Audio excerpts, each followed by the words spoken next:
Hey guys, welcome back to the channel. This is a story about what if Naruto has genjutsu and sharingan join Anbu. Before I start, please support for more amazing content and do consider subscribing to my channel and share this video with your friends.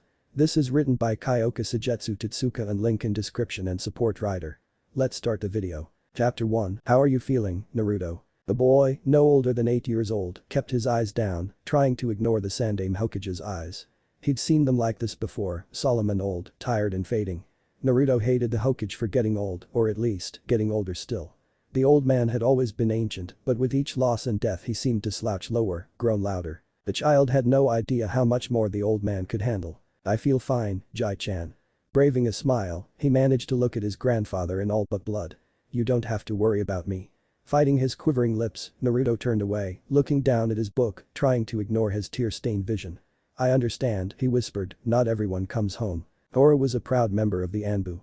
He was one of the elites, the very best of Konoha, and he had done his duty to the last. Naruto felt the old man sit down next to him, his joints cracking as he did. If not for him, the rest of his team would have died alongside him. As captain, he sacrificed himself to save his subordinates, his comrades. He is a hero. Naruto tensed and whispered, but nobody knows. Naruto, look outside, Jai-chan. Everything is normal. Nobody knows about Toranai. Such is the life of a shinobi, of an Anbu member. Shinobi are people how endure. Sometimes our sacrifices don't come with accolades or even recognition, but those are not the reasons we fight. We take on the brunt of this world and fend against it so we can protect the people we love. Your Toranai and every Konoha shinobi who died before him gave their lives for the safety of our people, of our village. Just like my parents, the boy managed, tears running down his face. And Shisui Nai, Mary Ni, Sora Nai, Lila Ni. There are a lot of names we owe our lives to, Naruto. The Hokage gently placed a hand on Naruto's head. This is a lesson that you've learned far too early, my boy. When I'm older, I'll do my part too. Wiping his tears away, Naruto looked at the Hokage. I'll become strong and protect everyone. His voice grew soft as he looked away again. I don't want to feel like this again. I'll become so strong that I won't feel like this again. We should all strive to become strong to protect, but you are too young to bear such a responsibility. Try not to grow up too quickly, Naruto. One of the greatest boons of peacetime is children being able to be children. Don't spend so much time in the barracks. You're old enough now to go outside by yourself. Meet some of the other children your age and make some friends who aren't Anbu. Naruto gave a soft smile, his tears drying. I'll try, Jai-chan. The old man nodded, eyes still furrowed. That's all I ask. I'll leave you alone with your book. Naruto nodded back, biting his lip. Thank you, Jai-chan. I'm proud of you, Naruto. Never forget that. The chibi of Anbu. The baby boy of Konoha. Our little fish cake. Uzumaki Naruto had many names and even more older siblings. Being the only child to have been raised entirely in the Anbu barracks, he was everyone's little brother. His first word was Kaka and his second word was Nai. Anbu Commander Ryu helped him take his first steps and also demanded to give him his first haircut. His nursery, a small room in the middle of the Anbu living quarters, became one of the busiest spots in the entire barracks. For one reason or another, nearly every Anbu member found their way to visit the boy, either to listen to him giggle while giving him a bubble bath or to change his diaper as punishment. The boy was an orphan, but he had the biggest family in Konoha. He was happy as can be, joyously jumping into the arms of returning siblings, not a care for their muddy or sometime bloody armor. Laughing uproariously as he was tossed from one brother to another sister like a hyperactive ball. He was so happy that Sarutobi Hiruzen rejoiced that he'd made the right decision. There were only two choices. Allow Naruto to fend for himself at the orphanage or have him grow up with the most elite trained assassins in the elemental nations. The Hokage took quite a long time to decide on the child's fate, but Danzo gave him little choice with his blunder. The rumor of the Yondaime Hokage sealing the Kyuubi into a baby started to circulate, and as much as Hiruzen loved his people, he had no faith in human decency or intelligence in the face of anger and vengeance. Naruto would be raised by the Anbu, hidden away from the village. The rumors would die down after a few years, and when the boy would grow up, he could seamlessly rejoin the village as the son of Namikaze Minato and Uzumaki Kushina. It was the right call. Sure, there may have been some bad birthday presents. Leave it to the Anbu members to give a 5-year-old boy a real tanto and explosive tags, but with the right supervision, Naruto grew to become a well-mannered, disciplined, and intelligent boy. Already fluent in Anbu code and hand signals, he was an honorary member. Just last year, Anbu Commander Ryu gave him a mini-sized Anbu uniform complete with a dog mask. Ever since Naruto was born, the Anbu barracks had been filled with squeals and laughter, genuine happiness not seen since the founding of the village. The only downside, Naruto had lost many of his siblings. He'll be okay, Hokage-sama. Hiruzen looked at Inu. Yes, he will be. He is his parents' child, but this is not healthy. You of all people should understand, Kakashi. I do, but there is no better alternative. Remember, not only does Naruto not have the mental fortitude of the likes of you, you are all his family. You lost a comrade in Tora, but he lost a big brother. Things will change soon. Kakashi looked down at his little brother who looked like a mini clone of his old sensei. You were right, Hokage-sama. The rumors of a Kyuubi Jinchuriki are all but gone, and no one will spare a glance at him. Nico had brought him to the park to play many times now, and nothing had happened. Just a few years more and he can officially become a genin and be given his father's name. That's good. The old man paused to ask, did he make any friends at the park? Kakashi chuckled, no. Unfortunately, Naruto has never seen other children his age before, so he was a bit apprehensive. He just pushed himself on the swings for the most part. I had to stop Nico from going to push him herself. The Hokage smiled at the thought. But I'm sure sooner or later, he will manage to meet some friends. I hope so. Peering through his crystal ball, the Sandaime watched as Naruto read his newest book, his short legs swinging in his seat, clearly already regaining his usual energy. That book he is reading, mentioned the Hokage, have you seen it? No, Hokage-sama. The Fundamentals of Fuinjutsu, Volume 2. The old man smiled, he blasted through the first one in a week. I had Commander Ryu check if he actually understood any of it, and he was delighted to report that Naruto took to Fuinjutsu like a fish in water. He is as talented as his mother. Kakashi nodded, did Jiraiya-sama send him those books? Yes, he did. He has a whole reading list planned out for the boy. Only on Fuinjutsu? For now, but be on guard for some of my students' more passionate works. Kakashi held in a chuckle, I'm sure Jiraiya-sama will wait until Naruto is a genin before showing him those books. The Anbu captain glanced at Naruto, but if he really is as talented as Kushina-sensei, would you have him focus on a career in the Sealing Corporation?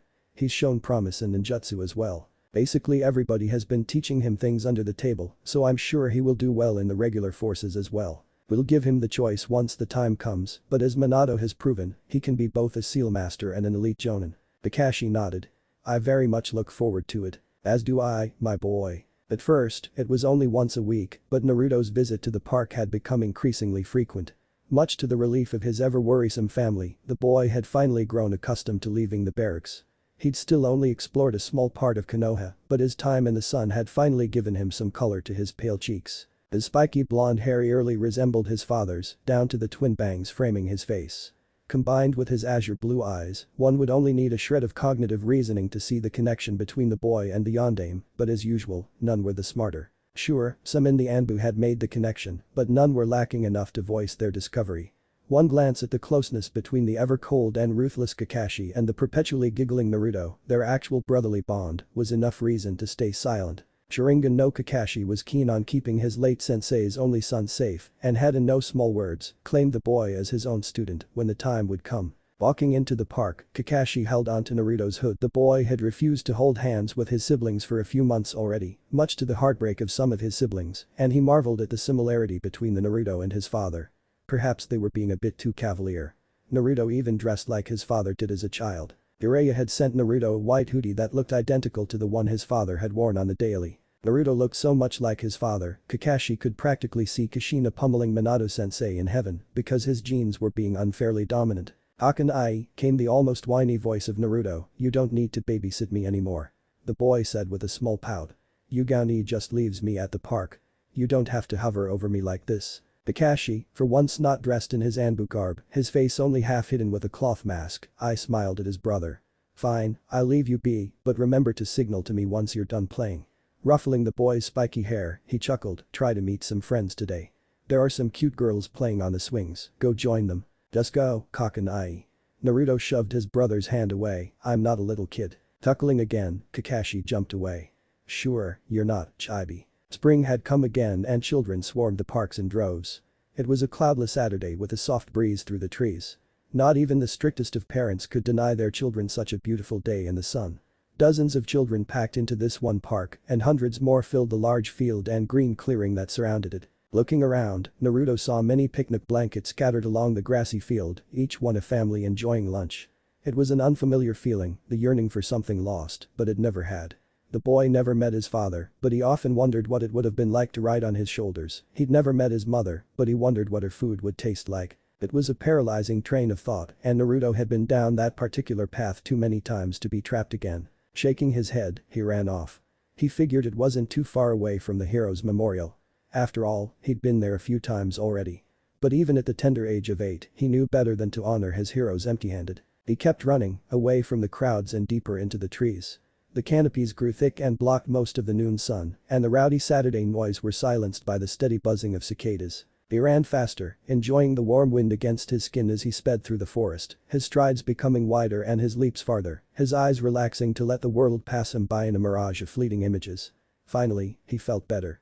The park was far too crowded for this liking. His home was never that busy nor as loud, and he didn't want another wayward mother asking him why he was alone and where were his parents. Closing his eyes, Naruto could feel all around him. It was an ability his Jai-chan once described as sensory, the ability to detect the presence of others by their chakra. Apparently his father had this ability as well, and while it was not the most unique of skills, Naruto was happy to share something with his father. It was useful. Focused, Naruto could see without seeing. He felt the flow of chakra in the trees around him, all connected by their roots, surging deep into the ground. From these mighty roots were born a system of life, from small blades of grass to stretching bushels. But he was looking for something more delicate. His blue eyes snapped open with a smile. He'd found some. There we go, he whispered softly to himself as he jumped to a small clearing. Flowers. It was a field of flowers, a rainbow on land. Wow, there are so many different kinds. He bit his lip and scratched the back of his head. How am I supposed to choose? Suddenly, he felt a presence in front of him. It was a small chakra signature, one smaller than his own and much smaller than his siblings. It was soft and delicate, not unlike the flowers around him, and it gave a purple hue. He looked on ahead at the direction he sensed, but could see nothing in a field of golden flowers, blowing in the wind. Except a small bunch of golden tresses that went against the wind that stood up. It was a small girl, probably around his age. She had shoulder-length golden hair that matched the golden flowers around her, a shade much lighter than his own. It looked soft and silky, also much unlike his own spiky mess, held from her face with a small blue hair clip. She was also wearing a yellow sweater, almost camouflaging into the flowers, and looked as if she was floating in the wind. Naruto stared at her until he noticed he was staring. Awkwardly waving his hand, he smiled. Hi. Hi, came the reply, her voice quiet in the wind. What are? A strong breeze blew through the clearing, covering her voice. It washed through them and the flowers and seemed to make her glow even brighter. Naruto was mesmerized. Hesitantly, he walked towards her, careful not to step on any flowers in the way. She was looking at him, and as he approached, he saw that she had blue eyes as well, but again a lighter shade than his own. She was holding her hair from her face, her hair clipped not enough to fight the winds, and he finally saw her clearly. He'd heard many of his siblings describe him as such, but never before this moment did Naruto know that someone could look so cute. Sorry, he managed to whisper over the wind, I couldn't hear you before. What were you saying? The girl looked at him and tilted her head. I said, what are you doing here? Stammered Naruto, looking away from her soft gaze. I was looking for some flowers. She smiled widely and he felt his heart stricken. Well, you found the best place for that. This field and the next one over belongs to the Yamanaka clan. You may have heard of our flower shop in town. Here is where we grow all our flowers. Oh, he replied dumbly, managing to look back into her eyes. Sorry, I didn't mean to trespass. I was running through the woods and I must have missed a sign or something. She waved him off, still smiling like the sun. Don't worry about it. He lost his breath looking at her. He felt his fingers tingle and heart race, and the sun had never felt hotter on his face. He saw her lips move, but for the life of him, he couldn't comprehend anything. Sorry, can you say again? He asked with a nervous grin. She giggled, you're funny. He lost feeling in his legs. I asked what you are looking for. Is this for your mom or something? No, he managed, no, this is for my brother. Reality came rushing back to him, torn eye, his goofy laugh and warm hugs came back to him. Suddenly the warm day felt a bit colder. Naruto calmed, looking at her with a smile. I'm looking for some lilies. Lilies? Her smile grew and immediately he felt warmer, we have some over here. She gestured to follow her and he watched as she skipped and hopped over the flowers and he swore it should be the new definition of cute. Careful with his steps, he followed her closely and he realized that she was small, a few inches shorter than him at least. Maybe she was a bit younger than him, he couldn't tell, but she was the first person he'd ever talked to who was smaller than him. Lilies are an odd choice, though. They were nearing the tree line and the winds were softer there. Her voice sounded sharp and clear now. They can mean innocence or purity, or even rebirth. Is this for your big brother or little brother? Big brother? Really? She asked, what the occasion? They stopped at another flower bed and she looked back at him. As much as he tried, he could stop the sad smile. No occasion, but I read that it's the most common flower used for mourning. Her smile vanished and he felt worse. Oh, I'm sorry. He braved a smile, hoping to reignite hers. Don't be. You didn't know. She rewarded him with a small grin, her hands behind her back. But here we are. We have a few types, but this here is the Lilium auratum, the golden rayed lily. I think it's the most beautiful lily, and it's actually native here in Hai no Kuni. She gently plucked 3 stems from the plant and held them close. They were big flowers and beautiful to behold. Wide and long white petals dusted with flickers of gold. They smelled very sweet. I'm sure your brother will love them. She daintily offered them to him and he shakily took them. Thank you Oh. She exclaimed, giggling, right, my name is Yamanaka Ino. Remembering to use the last name Jai-chan told him to use, he replied, my name is Uzumaki Naruto. It's nice to meet you, Ino-chan. Chan? She asked with a sly smile, and already calling me by my first name. Naruto blushed to his roots. Sorry, Yamanaka-san, he managed to stammer as she giggled. I figured you're younger than me, and though well, I don't really She laughed, her shoulders shaking. It's okay, you can call me Ino-chan. Everyone calls me Ino-chan. He relaxed, rubbing the back of his head with a shy grin. But I'm 8 years old. How old are you? Oh, I'm 8 years old, too. Really?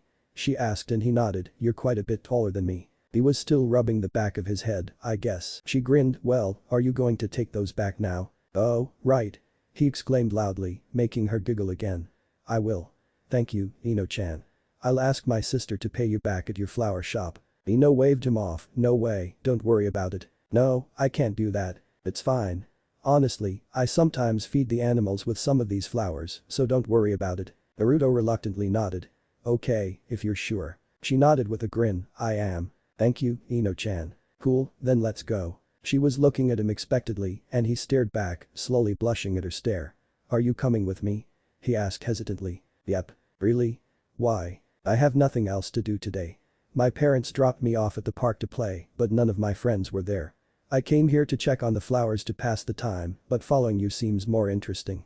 Ino stared up at him, non-blinking. But I don't have to come if you don't want me to. No. He yelled, I mean yes. She giggled and he wanted to punch himself. I mean no, I don't mind, and yes, I do want you to come. Great, then let's go. It had been a surreal day to say the least, and it was barely past lunchtime. Stepping out of the flower field, the 2 children make their way back to the beaten path, walking under the wide canopies back to the park. It certainly felt much farther on the way back for Naruto. For reasons he cannot fathom, his hands were shaking, his heart was beating against his chest, and his face felt hot even when walking in the shade. Glancing to his side, he saw Ino walking with a spring in her step, a soft hum on her lips, her eyes perpetually shining like pale diamonds. He realized he was staring again. What's the matter? She noticed it too. Nothing. He managed a smile, it's a hot day, so I'm wondering if you're thirsty or something. She shrugged, a little bit, but water we use for the fields isn't for drinking, and the water fountain at the park is totally gross. Oh, then here. Naruto pulled his sleeve up to reveal a small seal marked on his forearm. He could feel Ino staring at him and his face grew hotter, but he ignored it and sent a pulse of chakra into the seal. With a puff of smoke emerged 2 bottles of water. Glad he didn't mess up on his chakra control, he could have accidentally summoned the entire dozen he sealed into the mark. He happily handed one over to Ino. Here you go. Ino slowly reached for the bottle, but still stared at him, wide-eyed. How did you do that? She grabbed his arm, making him blush again, looking at his seal in bewilderment. I've never seen anything like that before. Did you use chakra? Can you already use chakra? I can barely make that stupid leaf float. That was a standard storage seal, just instead of using a scroll, I marked the seal on my arm using ink. Its capacity is much smaller than what you have fit into even a smaller scroll, but it's better than carrying around a backpack. She just stared at him, her eyes bright and shining so much that he had to look away. This one is for water. He pulled his sleeve back more to reveal another seal, mindful of the flowers in his hand. This one is for some ration bars in case of emergencies. He pulled back his other sleeve. I have my basic weapons pack sealed into this one. Just your standard issue shuriken and kunai. Pulling further up, he revealed another mark. This one I've never really used, but it's a first aid kit. My Jai-chan always says I should have it with me just in case. Wow, who taught you this? No one, really. He smiled shyly, my godfather sent me a few books on genjutsu and I learned from there. It's pretty cool and useful. I used to hate carrying my backpack everywhere, especially when it's hot like today, but now I don't feel any heavier and can carry even more on me. That is super useful. Can you teach me how to do it? He grinned, of course. I don't have my ink and brush with me today, but I'll bring them with me next time. Thank you, Naruto-kun. Naruto cursed the sun for his burning face. Why you're welcome, Ino-chan. If it wasn't for the sudden loud noises, neither Naruto nor Ino would have noticed they've already made their way back to the park. For once, Naruto's sensory abilities failed him as most of his attention was focused on his new friend. Almost absent-mindedly, they made their way through the park, just a couple of kids in the hundreds, and headed for the hero's memorial. "How come I've never seen you at the academy before?" Naruto tilted his head. "I'm not enrolled at the academy." "Huh, but you know how to use chakra. Don't you want to become a ninja?" He smiled. "I do, but I'm learning at home right now. My Jai-chan is teaching me the bookwork they teach at the academy, and my other siblings are teaching me the rest." "What about your parents?" Naruto gave a sad smile again, and he saw Ino flinch. "No, my parents died during the Kyuubi attack. I live with my siblings and Jai-chan." Ino had her head down. "I'm sorry. I'll stop asking so many questions." "No, don't be." He smiled at her, a genuine smile. "Ask me whatever you want. This is the first time I'm even talking to someone my age.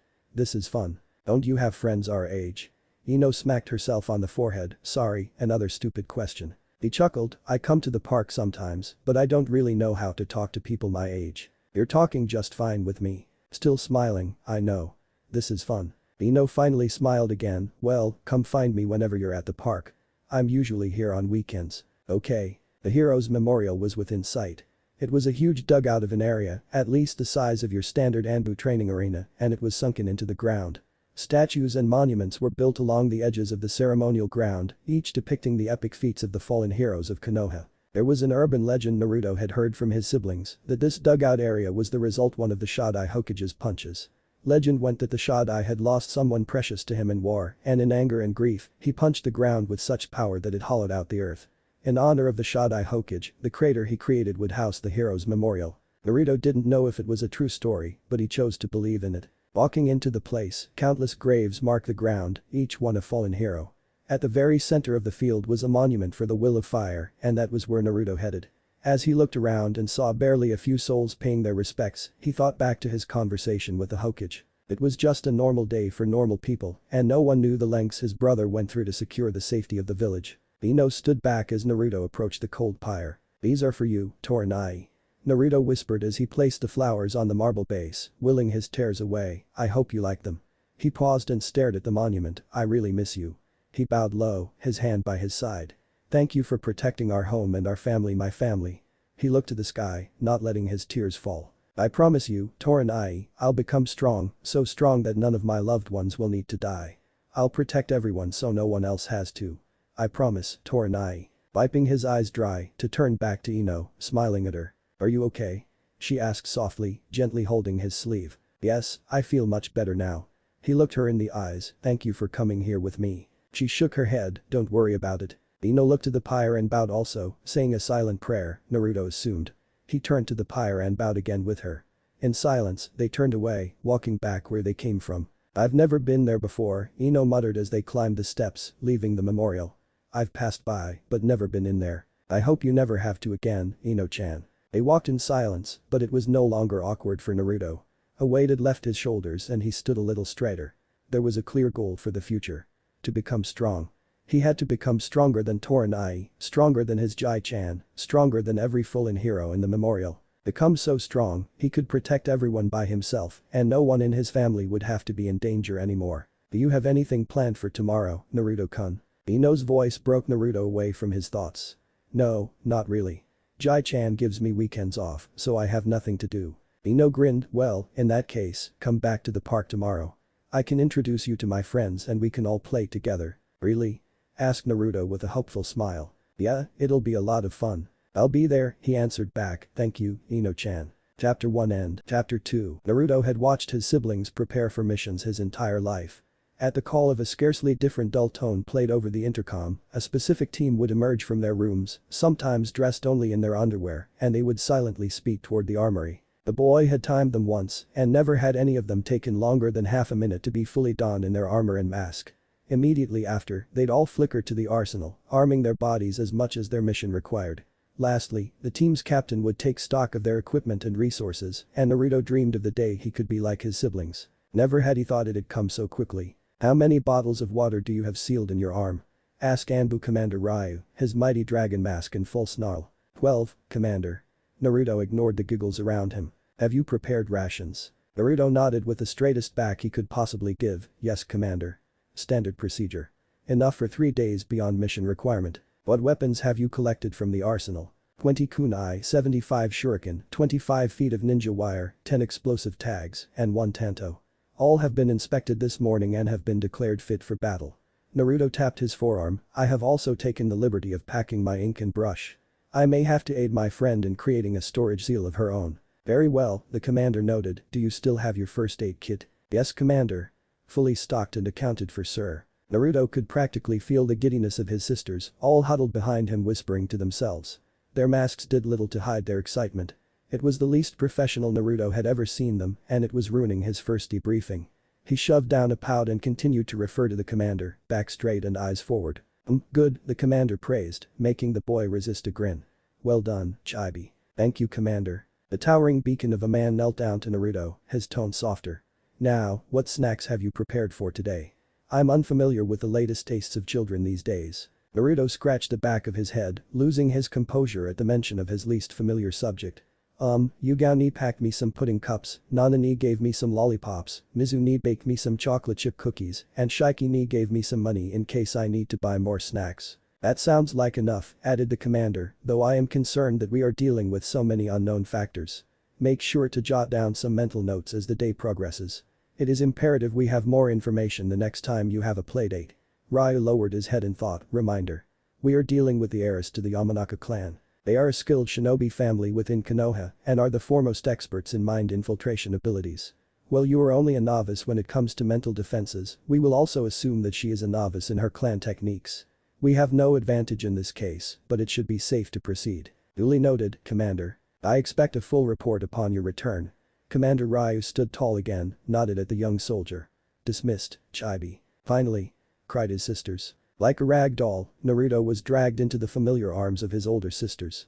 Bracing himself for the familiar onslaught, the boy held his breath as his face was tightly stuffed against their suffocating chests, turning his head to the left so they would only kiss his right cheek. His left was still sore from yesterday and made sure to tighten his legs as they proceeded to tightly hug and fling him from side to side. Despite his efforts, he failed. Gasping for air, Naruto pushed Yugao Ni face back. Ni-chan, I can't breathe. Giggling, the Anbu warrior loosened her grip, opting to just hold him in her arms. Sorry Neri-chan, but you just look so cute. His 4 sisters all swarmed him with pats and kisses, all serious and professional while talking about snacks. Did we have to dress him like this, though? Asked Mizu. What do you mean? Exclaimed Nana, Neri-chan looks so handsome. The 4 women looked at their favorite person, dressed in custom-made, black shinobi utility pants that blended seamlessly with the smallest 9th edition, black Konoha Anbu urban combat boots ever made, complete with shock absorption and cooling abilities. The custom-fitted dark gray fishnet shirt covered his torso, and it fitted nicely under a new white high-collared jacket Jiraiya-sama had sent the boy just a week prior. True to his heritage, a golden Uzumaki symbol graced the back of the jacket with golden chains running along the sleeves. Our little heartbreaker. Nanani squeezed his cheeks and kissed his forehead. You're growing up, Naru. Going on playdates already. I can almost see us doing this again when you go on your first date. Mizu, wearing her fierce viper mask, snatched the boy into her arms, holding him protectively. No, Naru-chan, don't listen to her. You don't get to date until you're 18, understand? She stepped back as Nana attempted to retrieve the boy, and no girl will ever be good enough for my Naru-chan. Relax, Mizu, came the calmest voice of the 4. He's only 8 years old. We have at least another 8 years before it might actually happen. That's plenty of time to vet all the available girls his age, give or take a 5-year age difference. How outdated are you, Shiki? Nana shook her head at the older woman. Girls these days are different. They're not like how we were. I've seen that Uchiha boy get swarmed by every girl in his entire class, and he's not even half as cute as Naru-chan. As soon as our little Chibi becomes a genin or even goes to the academy, they'll try to get their claws on him. Mizu leaked some killer intent. They shall taste the cold sting of my blade. Yugao crossed her arms with a smirk. When Naru-chan grows up, I'm not even worried about the little girls. I'm worried about our new recruits. When would the newbies stop seeing Naru-chan as a little brother and start seeing him as a possible target? Mizu turned to Commander Ryu. Commander, I request to personally vet all new recruits as soon as Naru-chan starts puberty. Denied. Commander. Taibi has a mission to complete and the 4 of you need to report to Hokage-sama. I've already given you more than enough time to catch up with Chibi. Even with the masks, the girls couldn't hide their disappointment. Now go, and I better not find out you've skimmed through your report. I don't mind you 4 watching over Chibi on his playdate, but while you're on duty, I expect your fullest professionalism. "Hi, Commander," came four voices, finally regaining their posture. Izu placed Naruto on the ground, rubbing her mask against his hair. "Have fun today, Naru." Each sister came for one more hug. "Remember to be nice and polite, but always stand up for yourself if someone tries to bully you. We'll all be watching over you, so if you're in trouble, signal us and we'll eliminate the enemy." Naruto giggled at his sisters, used to their antics. "I will Ni-chan. Thank you." One collective squeal and group hug later, Naruto was finally left alone with the commander. "I'll be on my way, Commander." Ryu nodded. "May the will of fire warm you on your journey, Chibi." Naruto had never left the barracks on his own before, it gave him an odd but excited feeling. Jumping through the well-hidden gates, he found himself already at the center of Konoha, crowds of people bustling from all directions. The partly cloudy Sunday was clearly nowhere as busy and active when compared to the cloudless Saturday of yesterday, but it was still much more crowded than what Naruto was used to. Employing the Anbu silent breathing technique, Naruto leveled his breathing, calmed his body, and stepped into the village by himself for the first time. Mission, start. Hakanai and Commander Ryu's lessons quickly became useful. Blend into a crowd by slipping through the shadows of others, find and keep pace with the slowest walker in the area, then work your way up to the fastest, slipping from one person to another in a zigzag pattern, silent and deadly. Before long, Naruto had left the loud commercial district that surrounded the Anbu barracks and sped his way to the park. This part of the journey he'd made many times before, always in broad daylight. Today was no different, he repeated to himself. Following the gusts of the winds, Naruto eliminated his scent from everyone save the Inuzuka and ninja hounds and traveled under the shadows of the tall buildings. Almost absent-mindedly, he counted that he'd passed by 127 people, a skill and habit Commander Ryu and Kakanai had drilled into his mind ever since he could count. 127 possible enemies evaded. Charting course to the park. The sounds of children's laughter could be heard, meaning the park was near. Leaving the shadows, Naruto expressed a face of apathy, as described by Commander Ryu as attentive, but relaxed almost to the point of laziness. Confidently, he walked into the park, his eyes lazily scanning every small detail around him and memorizing all escape routes, categorized in an order of availability and probability. He was every bit the Anbu member he strived to be. In this elevated state, he could betray no emotion, no sudden expressions, and give only controlled reactions. Naruto-kun. In an instant, his mind overloaded. His eyes widened, jaw opened silently, arms and legs tensed, shoulders lifted, and most obviously, his face burned. He could almost hear the commander's voice yelling fail, but he still managed to react. Ino-chan. She was even cuter than yesterday. Naruto was flustered, angry at himself for not foreseeing such a possibility. In his mind, Yamanaka Ino in the flower fields was already the absolute pinnacle of cuteness, but he was wrong, by orders of magnitude, he was wrong. He had never anticipated Yamanaka Ino in a golden sundress with a golden hairband holding her golden angel hair in place. In what other ways could she possibly stymie him? It was innumerable, there are too many possibilities. His preparation and training could never match her limitless arsenal of cuteness. She giggled and his heart almost stopped. "Sorry, did I scare you? I didn't mean to jump at you like that, but I was excited to see you again." Her eyes shone like eternal starlight and he could barely look at them. "I didn't know if you were actually going to come today." He gulped. "Of course I came. I've been looking forward to this all day." Her smile widened and his smile followed, it was as if she was utilizing the Nara clan's shadow possession techniques, controlling his body with her own.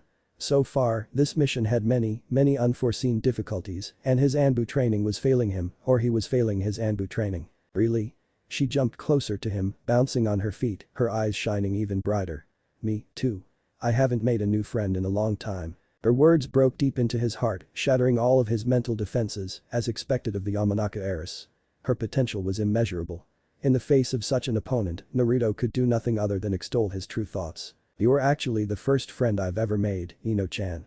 Telling the truth felt cathartic and liberating, Naruto gained new insight regarding the victims of interrogation. "I wouldn't have missed this for the world." Ino's cheeks were growing red, possibly due to the zenith heat. Perhaps it wasn't as cloudy as he thought. Should he offer her another bottle of water? But would that lead to a conversation about Fuinjutsu again? Would she want him to draw her seal immediately? He brought all his materials, but they had no stable foundation like a table or bench, it could possibly affect the end result. No, failure in front of Ino was unacceptable. He would wait until they settled down at a table or bench, then he would offer her water. "I am?" she asked quietly. It took Naruto a second to catch on to her reference. "Yes, I've never had a friend before. I don't leave home that often and since I am also homeschooled, I don't get to meet anyone my age at all." He smiled as his emotions took over. "I'm so happy I met you yesterday." Ino's face grew redder still.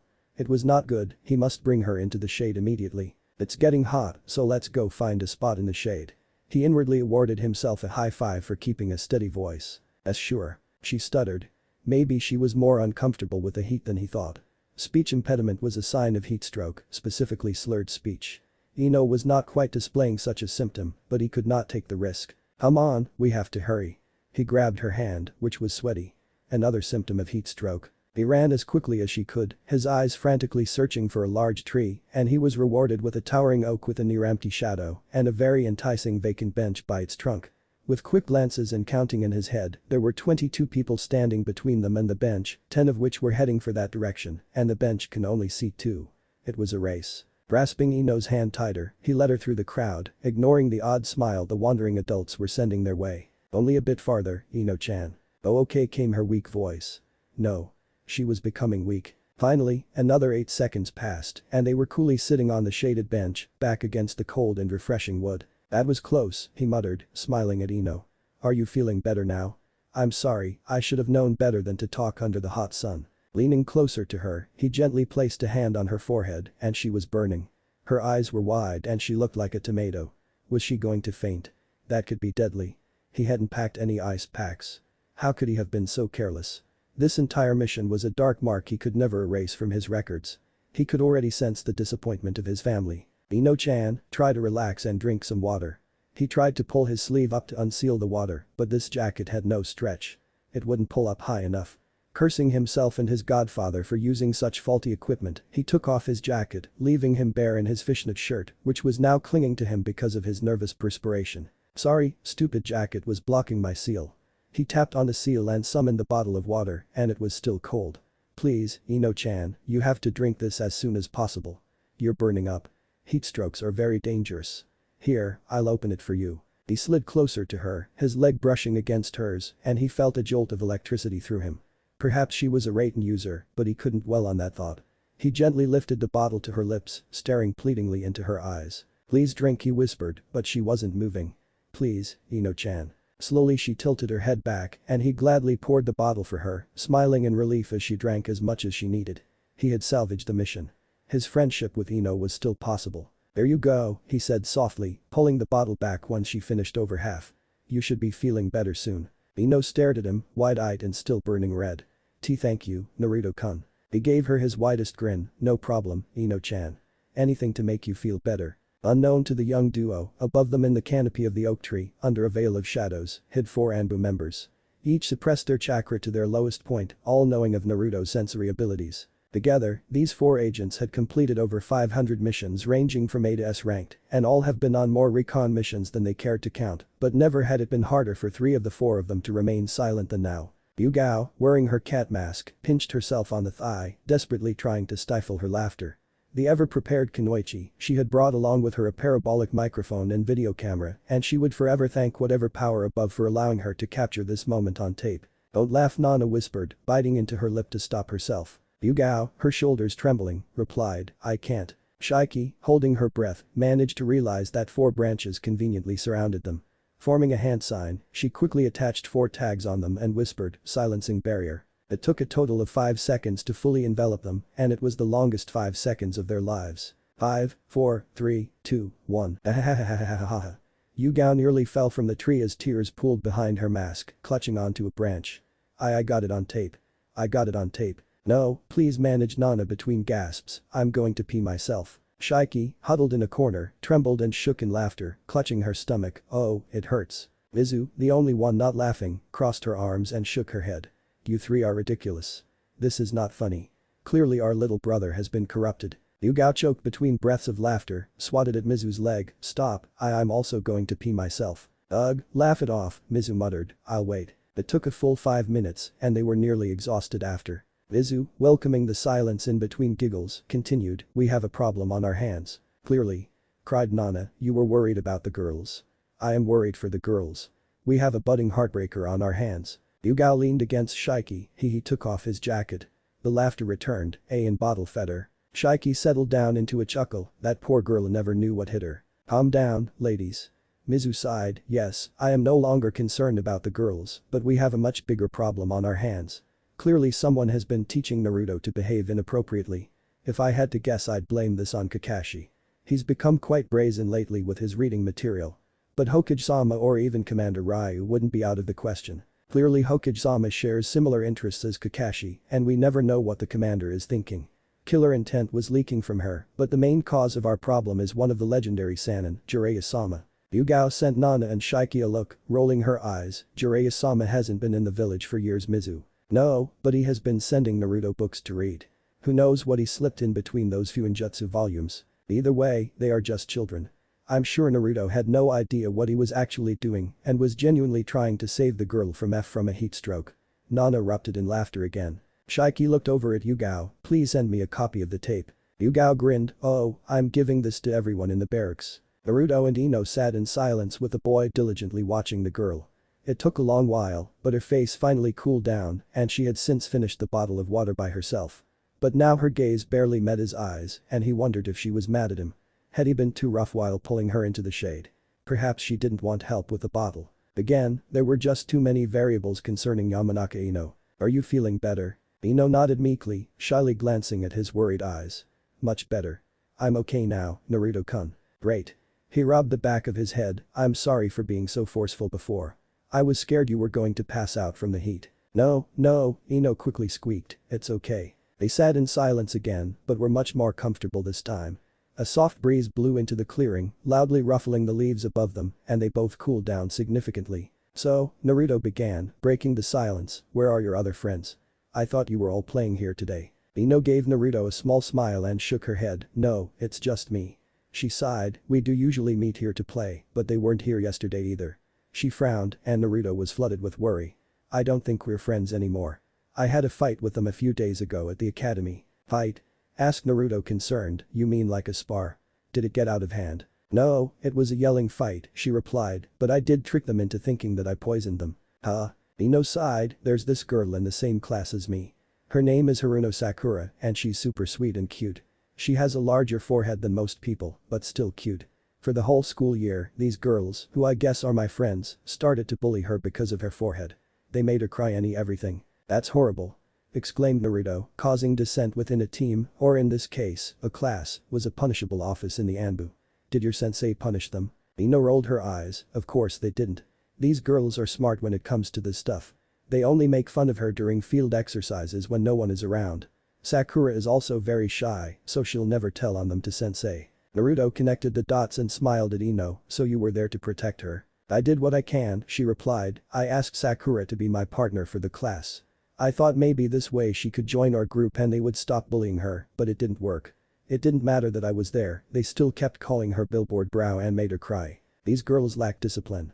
Naruto thought a round of training with Commander Ryu would straighten them out. I know, right? Ino crossed her arms, I was mad, so I grabbed the flowers we were collecting and threw them into Ami's yapping mouth. She smirked, they went all the way in, too. She was coughing and fell down. They were so shocked.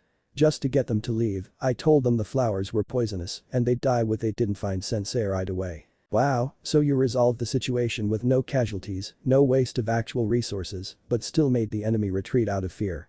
Naruto grinned, you're really smart, Ino-chan. She giggled, I guess so, and I didn't get into any trouble with sensei either. I have so much dirt on them that they'd never tell the teachers that I did that to them. She leaned closer to Naruto, making him blush. Don't tell anyone, but I know all their little secrets. If I ever decide to gossip on them, they'd never recover. Naruto's eyes widened, so you're the spy master of the academy. Ah, you could say that. He stared into her sparkling eyes and smiled, you're amazing, Ino-chan. Her face turned red again, thanks. She shook her head and grinned, so it's only me and you today. What do you want to play? Naruto pursed his lips, I'm still worried about you, so we should avoid the sun for now. With a grin, he asked, how about I help you with your own storage seal? I brought my ink and brush today. Really? She asked, smiling widely, sure. Tapping the seal on his right forearm, Naruto unsealed his calligraphy set. It was still in pristine condition, barely a change from when he first received it from his godfather. It was crafted in the capital by the same master who would supply the fire daimyo. The handle was carved from a tree found in the Senju forest and would react well to chakra, allowing steady hands to write smoothly. The brush was finely shaped by a mixture of rabbit's hair, weasel hair, and goat hair. Even the ink was finely prepared, with master craftsmen pouring 6 months of their time to properly cultivate. Naruto had infused it with his own chakra, allowing him to mold the ink along with his brush strokes. Wetting the ink with a dash of his water, he gently mixed it together, fully focused. When he was finally done, he smiled at Ino, who for some reason was red-faced again. He handed her another water before kneeling down on one knee in front of her, gently holding her hand. "Do you want this on your right arm or left arm?" Ino bit her lip, still burning red. I am right-handed, so I'll have it on my left arm. That way I can unseal it with my right hand." He nodded, "Okay." As if treating a princess, Naruto softly placed Ino's arm on his knee. He held onto her hand with his left and drew with his right.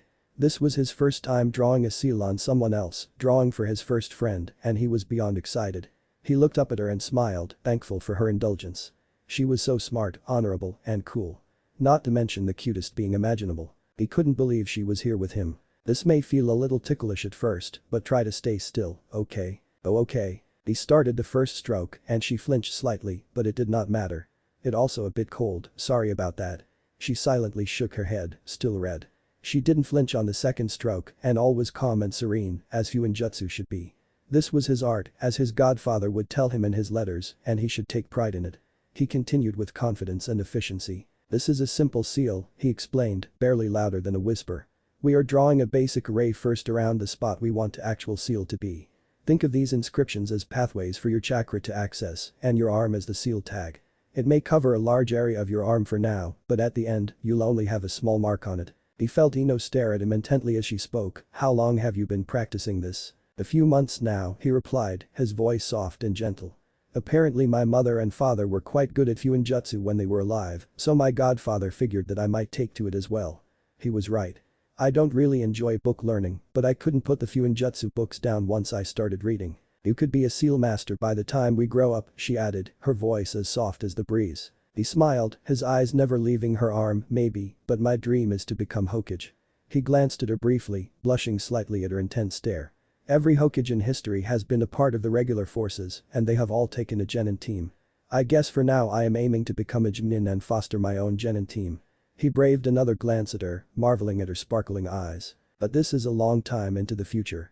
He managed to stare at her for 5 seconds before looking away, his heart beating almost too fast for him to concentrate. "What about you? What kind of kunoichi do you want to be when you grow up?" She started, but stopped. He noticed something with his left hand that was holding hers. Her pulse was extremely quick, almost 120 beats per minute, he figured with a quick calculation. His heart was beating fast after his 5 seconds of staring, but hers was even faster. Perhaps she was nervous about the seal. "Take some deep breaths, Ino-chan." He stopped briefly to look at her, his heart accelerating again.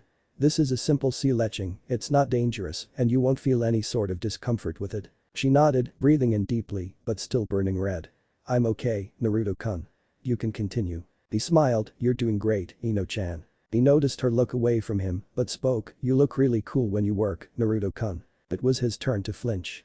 Thankfully the brush was lifted at that second, but his heart was now beating faster than hers. Thank you," he managed, his face burning. "No one has ever called me cool before." She was still looking away from him, but her pulse was still accelerating. "We can talk more while we do this," he said, once again starting to draw. "I've practiced this seal a lot, so I can do this easily.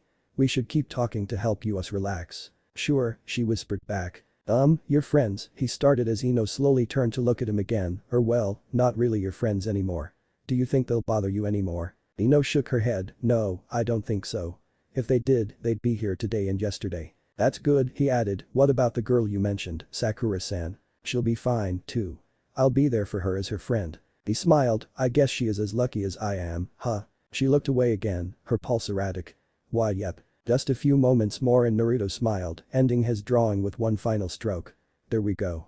We're done." Ino turned back and looked at her arm. Almost half of her forearm was covered in his impeccable penmanship. "Wow, this really doesn't seem like it's a simple seal. It is once you understand it." He gently brought Ino's arm closer to his mouth and softly blew on the ink, hoping to dry it faster. "It may look like a lot, but there are a lot of repeating patterns. It's plenty of drawing, but an easy concept." Ino looked like a tomato, "So what's next?" "This."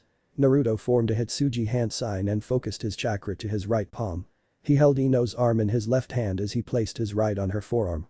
With a burst of chakra in his palm, he whispered, "Fuin." Ino watched with widened eyes in fascination as the inscriptions on her skin moved in concentric circles, slowly bumping into each other until they overlapped into layers. They spun around Naruto's hand, and soon enough it became smaller than his palm, shrinking to the center of her forearm. It took another few seconds before Naruto smiled at her. Technically, this final outer layer of this seal can look like whatever we want, so I figured you'd like this. Naruto lifted his palm, and Ino gasped. The seal was finished and she saw her own clan symbol on her arm, a perfect bush clover barely the size of a coin. Naruto grinned, mine looks like a whirlpool, which is the Uzumaki symbol. I don't think you'd want that on your arm, so I spent last night perfecting the Amanaka symbol. It wasn't hard to do since both our clan symbols are perfect circles. I just had no change some small details on the outer layer of the array. He saw her staring at him and he stared back. Do you like it? She gave a small smile. I do, she whispered as her smile grew, I love it. He breathed a sigh of relief, his smile matching hers. That's good. I wasn't sure. She started with a pause, you learned to draw my clan symbol like this just for me? Of course. He grinned, you're the only Yamanaka I know. Ino hugged her arm close to her chest before giving Naruto the most beautiful smile he'd ever seen in his life. Thank you, Naruto-kun. I really love it. You're welcome. He answered loudly and happily. He leaned closer to her and asked for her arm. Taking her shaking hand, he placed it again on his knee, gently running his thumb across the seal. Now, let me teach you how to use it. Throughout his explanation, in his excitement, he never really noticed that Ino was staring at him the entire time, nor did he feel her pulse skyrocketing to new heights. Naruto's 4 older sisters stared down at the scene, all nursing a gentle smile. They each leaned against their own tree branch and sighed, packing away their equipment. It's settled, muttered Yugao, Naru-chan will be an absolute heartthrob when he grows up. He does it so naturally.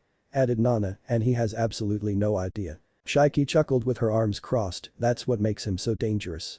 It all comes from the heart and he is genuinely that sweet. This poor girl stands no chance. I can live with that, Mizu relented, she seems like a good girl to me. Anyone who would stand up to her own friends like that just to protect someone has earned my respect. The others nodded along. And she's Inoichi-sen's daughter. She may join our ranks in the future. Yugao smirked, I call dibs on her. Damn it. Came 3 voices in unison. The sun had set and Naruto had left. He had promised her to meet with her again next weekend, but that was 5 days and 5 nights away. For Ino, that seemed like years away. She had almost kept him from leaving, but she knew she shouldn't. He mentioned one of his brother would be returning from a mission later tonight and she would not rob him of that, especially not after she knew about his other brother had died. But he had been so close to her for so long, nearly 6 hours. But it worked out for the best. Without the sun, she had no excuse for her tomato cheeks. She slowly made her way home, knowing that her parents must be expecting her soon. She hoped for some cold evening winds because she had no excuse for her burning face. No matter how much of Naruto's water she drank, it just wouldn't cool down. Just a few more blocks and she would be home. It was not enough time to calm down. Ino-chan. A small voice broke Ino from her thoughts and she saw Sakura waiting for her by a bench. Damn it, she thought. Naruto had forever changed benches for her and once again she felt her heart throb. Sakura. Ino approached the girl, unknowingly still hugging her arm close, feeling the warmth on her new seal. What are you doing here? Do you have time? The girl asked, her pink hair held in place by the red ribbon Ino had given her. Can we talk? Ino shrugged, sure. What's up? They both sat down on the bench, with Sakura looking down at her folded hands, clearly nervous. Normally, Ino would have been concerned and probably would have inquired, but her mind had been thoroughly consumed by a yellow ball of sunshine and roses. The 2 girls sat there on the bench, both apparently reeling from adolescent challenges. Sakura started to speak, but Ino didn't even hear her. Why did his eyes have to be so blue, Ino had thought the entire day. They were like sapphires, big and round and cute. They were so bright and sparkly that she could barely look into them without burning up. Why did his sun-like hair frame his eyes like a golden crown? Why were his hands so warm? Why was he so handsome? Why did he look so cool? Ino-chan. Naruto was so sweet as well. He stayed up the previous night just to learn how to make her seal look like her clan symbol. The bush clover, which symbolizes positive love. Was this a sign? Were her ancestors pushing her towards Naruto? Ino-chan, are you alright? Did you hear what I said? 5 days and 5 nights. How could she even sleep, much less train and study? Thankfully, if this weekend was any indication, she wouldn't have to deal with her ex-friends anymore. At most she'd have to deal with Shikamaru and Choji. Why did they always have to be in the same class as her? One only knows how to sleep and the other only knows how to eat. Why couldn't Naruto-kun be in her class? That way she could see him every day and not only during weekends. Sakura gently nudged Ino and got a soft groan from the blonde. Did you hear what I said, Ino-chan? Sakura turned to face Ino and spoke with rare confidence. I said that I like Sasu-kun too. I really like Sasu-kun. Are you okay with that? Ino hazily looked at her second newest friend and sighed, Sasuku. Chapter 3. The day was long for Hada Kakashi. The infamous A-rank shinobi, son of the White Fang, student of the Yellow Flash, the copy ninja, was reduced to being a footman. This day marked the 5th delivery and recon mission he had done in as many days. For nearly a week, he had been subjugated to the same mundane safety of main roads. It was hardly fitting of an Anbu captain to be traveling abreast with simple merchants and traveling shows, clutching onto a small scroll that surely no one wanted to steal. In his stretching career as a trained assassin, he'd never been as bored. He hadn't used any of his 1000 jutsu in a while, and his hands were becoming restless. Sparks of electricity flared between his fingers as he removed his Anbu mask, stuffing everything into his locker. He was once again in his room, within reach of his warm and comfortable bed, his too comfortable bed. It was too soft, as was he. There was a time when he found dirt too soft, opting for a strong branch for sleep. Now he felt sleepy just at the sight of his bed. Perhaps the Hokage was punishing him for something, perhaps this was the Anbu version of D-ranked missions. But why? It has been a long time since his last blunder, if it could even be considered that. He and his team were ambushed and Tenzo was safekeeping the prisoner. It was only logical to force his team to retreat while he held the lines. He had protected his comrades and ensured the success of the mission. The Hokage had insisted that Kakashi still had self-sacrificing tendencies. The Hokage was wrong. Sure, he may have at one point in his life grown tired of living, but that was before a little ball of sunshine took over all free hours of his life. Hakan said ball of sunshine launched himself at his brother and landed on his shoulders, grasping at his silver hair. You're back. Kakashi gave a low chuckle. Yes, I'm back. He held onto the boy's ankles to steady him, but what are you still doing up? It's almost 11 o'clock. I just finished my report to Commander Ryu. Naruto grinned, bouncing on his brother's shoulders. He said I did a good job. I'm too excited to sleep. I see, muttered the captain as he made his way to their usual evening gathering spot, the smaller cafeteria located on the eastern wing of the barracks. And how many of your sister's snacks did you eat to celebrate? You're way too energetic tonight. The boy shrugged, just a few cookies. I finished most of my snacks with Ino-chan today, so I didn't have much left. He pouted, the commander didn't let Nanani bake more cookies for tonight. Kakashi chuckled again, Ino-chan, huh? Did you have fun today? Lots of fun. Naruto smiled brighter than Kakashi had ever seen. Ino-chan is so cool and so smart. She let me draw a storage seal on her arm and it only took her an hour to learn how to use it. She told me they only started the leaf floating exercise at the academy, but she was able to mold enough chakra to seal and unseal 10 bottles of water by the end. The brothers made their way into the dining area and Kakashi saw most of his colleagues were still there. Yugao, Nana, Mizu and Shiki were all huddled together in the middle of the room, sitting in front of the TV, giggling loudly into the night. Even Tenzo was still awake, silently trimming his precious bonsai tree behind the ladies, a small smile on his face as he watched the screen. AM sat beside him, his legs up on the table and hands behind his head, quietly chuckling. Even Commander Ryu was there, standing tall and stoic with his arms crossed, silently regarding the TV with his hawk-like eyes. All the while, Naruto was still relaying to his favorite brother every small detail about the Yamanaka heiress, accurate and minute to the point to which Kakashi wondered if they'd trained him too well. Welcome back, senpai, greeted Tenzo, chuckling at his captain. Did you know, apparently Inoichi-san's daughter is the top student of her class. Oh, and she's super cool and really loves Nana's chocolate chip cookies, KM added with a grin. Tenzo sighed with a grin. Naruto has not stopped talking about his new best friend ever since he came home. Naruto huffed and crossed his arms, balancing himself on Kakashi's shoulders. I was just making my report as thorough as possible. Oh, Neri-chan, started Yugao, are you sure it's not because you already miss her? You keep talking about how you promised to meet with her again next week. Naruto turned a little red. Don't worry, we'll let you go see her whenever you want to. And we'll make some more snacks for you next time. Apparently, Ino-chan loves sweet things. Not to mention that she's the spy master of the academy, added Commander Ryu, completely serious. This girl has acquired intelligence on most of her classmates, but despite this, she has yet to utilize any of such information for personal gain.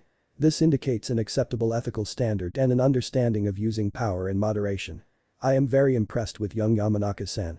Naruto nodded enthusiastically as others sweat dropped, used to the commander's personality. Kakashi-senpai, called out Shiki, you should come take a look at this. Yeah. Cried out Naruto, Ni-chan recorded my mission. They said I did a good job. Kakashi knelt down to the TV, his one normal eye watching closely. It was obviously filmed from an eagle's eye view, aiming down at the targets, namely Naruto and the little Yamanaka girl. It was a good angle and the shot was clear, it was steady as well. They must have mounted the camera. The sound was also coming through loud and clear. They must have been prepared and fully equipped. Naruto hopped down to the ground. I made it to the target destination on time and without a trail. Kakashi watched the screen and saw his little brother step from the shadows while using his expression of apathy as trained by him, but also saw him completely lose it upon seeing his friend. Okay, I may have lost my focus there, but it did not cost me the mission. Oh, did Ino-chan scare you?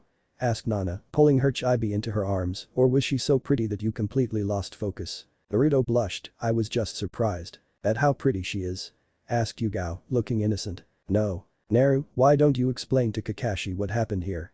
Asked Shiki as the screen showed Naruto pulling Ino into the shade. Right. Exclaimed the boy. The day was unexpectedly hot and Ino-chan must have been standing in the sun for too long. While conversing, I noticed her face was turning red, like exceedingly red. His sisters all crossed their arms and nodded sagely along. I realized that it must be a sign of heat stroke.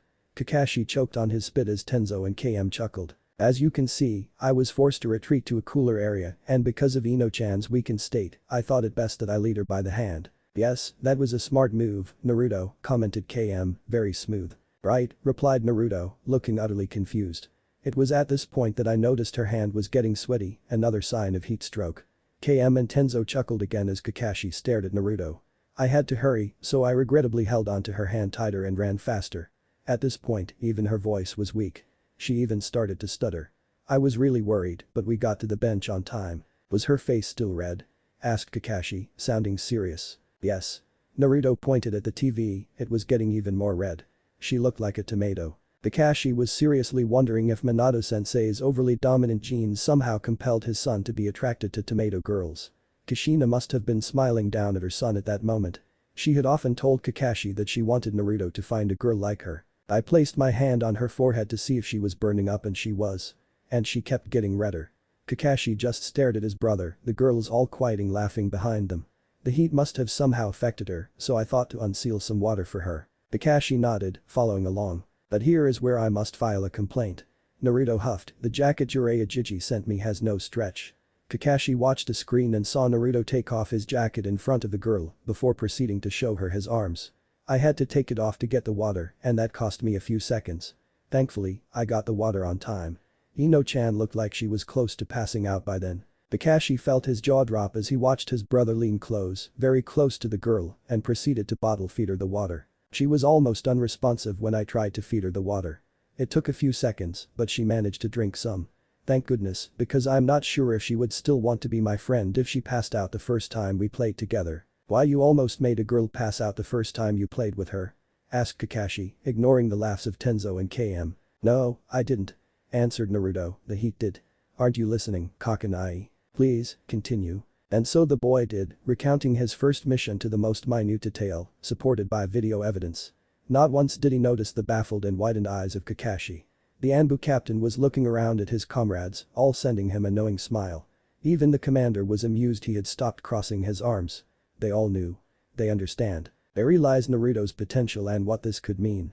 Oh, you look so cool, Naruto-kun. Cried Nana loudly, smiling at the boy's blush. Shut up, Nana-ni.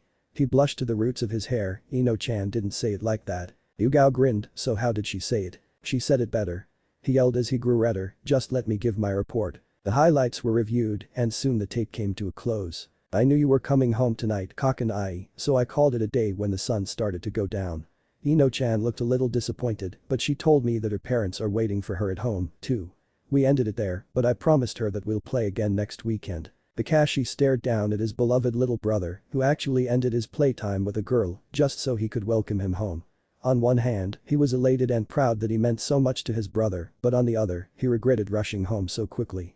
If he had taken the time and camped for the night, could Naruto have progressed even further on his mission? Perhaps at sundown, the Yamanaka girl could still be blushing and his innocent brother could actually catch on. Kakashi damned his own efficiency. As he was reeling from his thoughts, Yugao broke the silence. So, Naru-chan, she asked with a grin, what do you plan to do with Ino-chan next weekend? Are you going to spend both days with her? Naruto hopped to turn to his sister, looking up at her pleadingly, I haven't asked Jai-chan yet, but can I? I promise I'll finish all my homework and clock in all my field training. Yugao's grin widened as Nana stepped in, oh, I'm sure Hokage-sama will allow it. He wouldn't stand in the way of young Love. Naruto tilted his head, what do you mean by that? Nothing, answered Mizu, bringing Naruto to her arms, turning him away from his other sisters, making them roll their eyes at her. Don't worry about what she said, just focus on playing at the park and enjoy yourself. You're still a child, so all you need to worry about is playing and meeting new friends, okay? He grinned and nodded, yeah, I can do that. Shiki sighed and stood with a clap, okay, we've had our fun. Time for bed. She lightly patted Naruto's back and pushed Mizu along. Neri-chan still needs to take his bath and brush his teeth. You stay up any later and you'll be sorry in the morning. Your studies will still start at 8 o'clock sharp. Naruto pouted as he was carried away, fine. Good night, Chibi, muttered Tenzo with a wave. Good night, Tenzo Nai, the boy muttered, clearly pouting. Good night, everybody. KM chuckled, good night kiddo. Have some sweet dreams. Mizu immediately glared at him and rushed on, yes, dream about puppies and candy. Yugao and Nana giggled and followed along. If you keep that up, Mizu will gut you in your sleep. Nana flicked KM's head, reel it in before you push her too far. KM slipped his hand into hers and kissed her knuckles, you'll protect me, right? Nana winked and ran her fingers through his hair, maybe, depends on what you say. Oh, get a room, muttered Yugao, walking away. Maybe later, Nana said with another wink, following Yugao out of the room. Now only the men were left in the room and they immediately gathered together, standing in formation with their arms crossed. In silence, they each contemplated the day and the surprises it brought, all revolving around their little prodigy. New light had been shed on their situation. Until today, they all had thought Naruto was going to grow up to be a disciplined, efficient, powerful, and deadly shinobi, one they would welcome into their ranks with open arms and have lead the next generation of Konoha to greatness. But now he could be even more. It seems, started Kakashi with a whisper, it seems our little brother has another natural talent. It would seem so, added KM, one we don't see very often, especially not in one so young and innocent. Reminds me a bit of Itachi before he went crazy, but even then, Itachi only ever relied on his looks, never his charisma or personality. Chibi has both in spades. Tenzo sighed, I see where this is going, but shouldn't we wait until he's a bit older? I was a chunin at his age, said Kakashi, and we're only talking about learning on paper. There won't be any sort of technical application until he's at least a chunin, maybe genin, it depends if the world is at peace or at war. You're kidding, replied Tenzo, nursing his temples. You try to slip Naruto icha, and every female colleague of ours will torture and kill you. No, not icha, Kakashi insisted, just some basic young love novels completely wholesome, I promise. And some on basic biology, added KM, he should have some basic sexual education along with the romance novels. We want to avoid any sort of confusion. Good call, answered Kakashi, we should also add in some books on body language and physiological responses. The poor boy thought the girl was having a heat stroke. KM chuckled, that still makes me laugh. Ahem, Commander Ryu cleared his throat, making the three men straighten up. We may also consider adding certain parameters to his future missions with the young Yamanaka. Kakashi rubbed his chin and thought, nothing indecent considering their age and station, but subtle indications of progression. Have the boy count the number of times he managed to make the girl smile, or monitor hers or his own hair trait during contact, or even have him learn as much as he can about her likes and dislikes as possible. The more he knows about her, the better. Oh, that's good. KM smirked, we should construct lessons on gentlemanly conduct and vocabulary, just like how we taught him the silent killing method. We have him act as such during these missions and rate his performance accordingly. Yes, muttered Kakashi, such parameters will allow us to progressively increase the difficulties of these missions. KM smirked, by the end, Chibi will be able to charm any woman in the world, not just the Yamanaka heiress. The commander nodded, yes, and we will be able to send him on any mission involving the opposite sex. The amount of information he could retrieve for Konoha would be insurmountable. Female daimyo, wives of daimyo, princesses, noble ladies all around the continent. It would be a gold mine. Yes, for the prosperous future of Konoha, added KM, that's why we're doing this. Tenzo sighed and relented, no matter what I say, I know you'll ignore me. Kakashi patted his shoulder and nodded in agreement. But let me add, we do this privately and discreetly. We can monitor the situation, but we must not make a public farce of all this. No recording whatsoever. We want Naruto to thrive and succeed as a man, not to use him for entertainment. We do this, and this all stays between us. No one can know. KM nodded, yes, just the four of us. Okage-sama will kill us all if we don't include him, added Commander Ryu, same with Jiraiya-sama. KM shuddered at the thought, yes, you're right. Just the six of us. His first friend is the Yamanaka heiress. KM whistled, I wonder who else would he meet. And when they grow up, what will happen? How many girlfriends do you think he'll have? Kakashi chuckled at the thought. As a genin on Minato-sensei's team, he had often overheard conversations between Jiraiya and the yondaime. More than once had Jiraiya tried to get Minato to let loose and have some fun. Away from prying eyes and ears, the Sannin had tried to tempt his student with stories of his conquests around the elemental nations, one he would later turn into literary masterpieces, but not once had the yellow flash relented. Kakashi could scarcely count the number of women who had tried to solicit his sensei. It must have been hundreds, even more after he became one of the youngest Kage in history. Whether it was inside the village or outside, Minato-sensei was always surrounded by girls. Kushina-sensei, being one of the most powerful and definitely one of the most violent kunoichi in Konoha, had never once tried to intervene. She was never jealous and had only ever laughed at her boyfriend-husband. She was not the least bit worried because she knew Minato-sensei better than anyone. If there was one thing Namikaze Minato was, it was loyal. Minato-sensei was loyal to Konoha and Uzumaki Kushina. The yondaime had the looks, charisma, skill, power, position, and reverence to have any woman in the world, but he only wanted his childhood sweetheart and wife. Now Naruto was in a similar situation. Kakashi wondered if the boy would be like his father in this regard as well. Yamanaka Emiko was perplexed. She had heard from her daughter about her situation with her friends at the academy.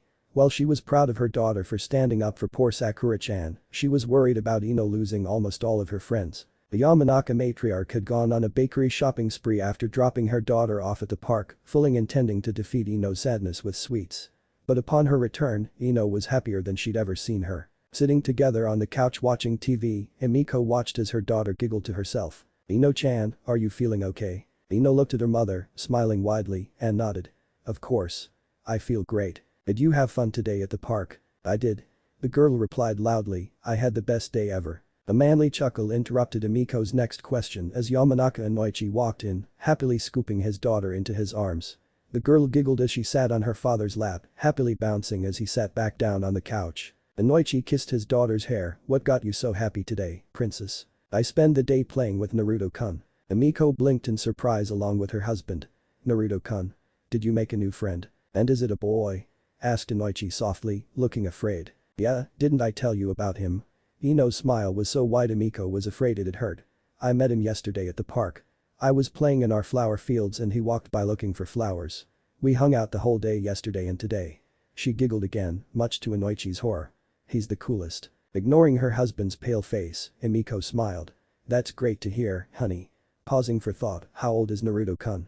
Is he around your age?" "Yep, we're the same age." Ino was still bouncing happily on her father's lap, not seeing his horrified expression.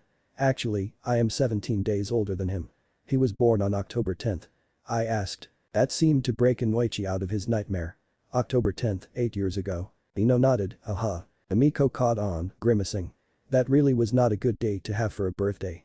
If he's your age, have you met him before at the academy?" "No, Naruto-kun doesn't go to the academy." "Oh, so he's a civilian." Ino shook her head quickly, her smile returning. "No, Naruto-kun wants to be a ninja. He wants to be Hokage." Emiko smiled at her daughter's enthusiasm. "And he's already got amazing chakra control, way more advanced than what we learn at the academy." "Really?"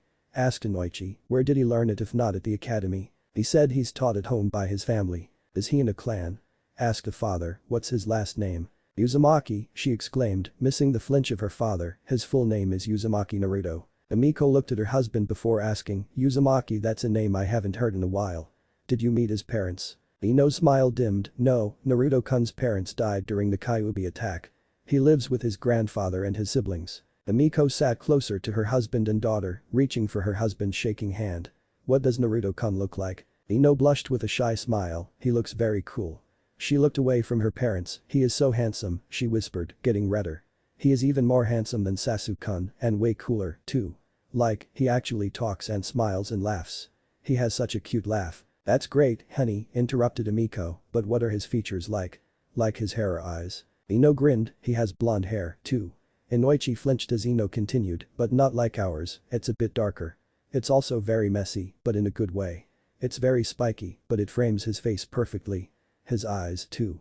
They're blue like ours, but darker as well. Like a deep blue." Inoichi shakily breathed out, "So he is a blonde-haired and blue-eyed boy with a Uzumaki name?" "Yep." Ino clasped her hands together to plead. "He promised me he would hang out with me again next weekend. Can I please go?" Emiko looked at her husband, holding on to his trembling hand. Yes, honey. Of course. I'm happy you made a new friend. Look what he made me today."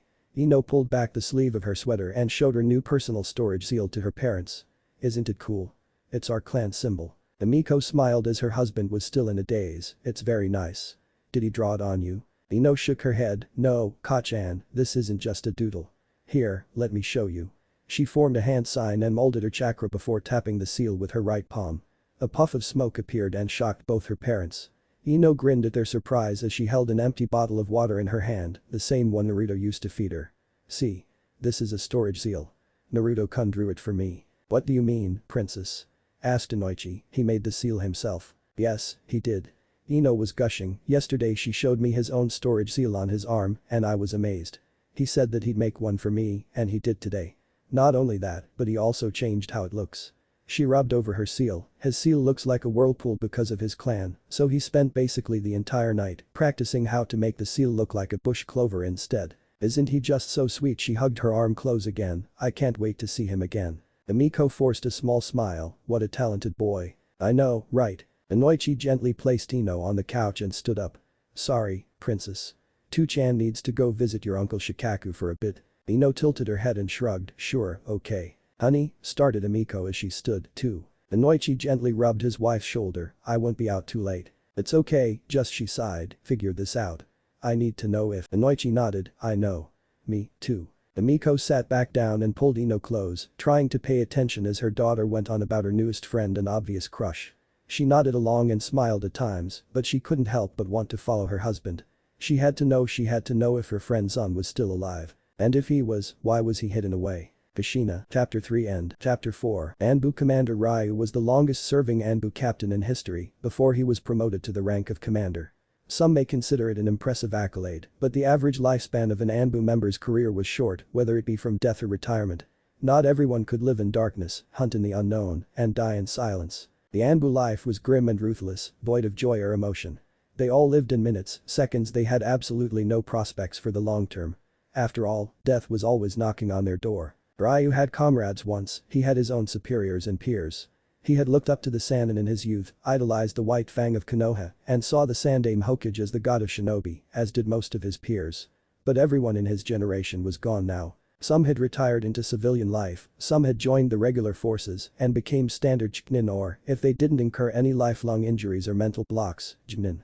The rest were killed in the Kyuubi attack, crushed under the mighty Biju's tails or burned to ash. Ryu had almost considered retiring himself after the Yondaime had died, and he would have if not for a lone ember that kept the barracks warm. Again. Hi, Commander. Taibi stood from the shallow pool, soaked from head to toe, and gathered his chakra again.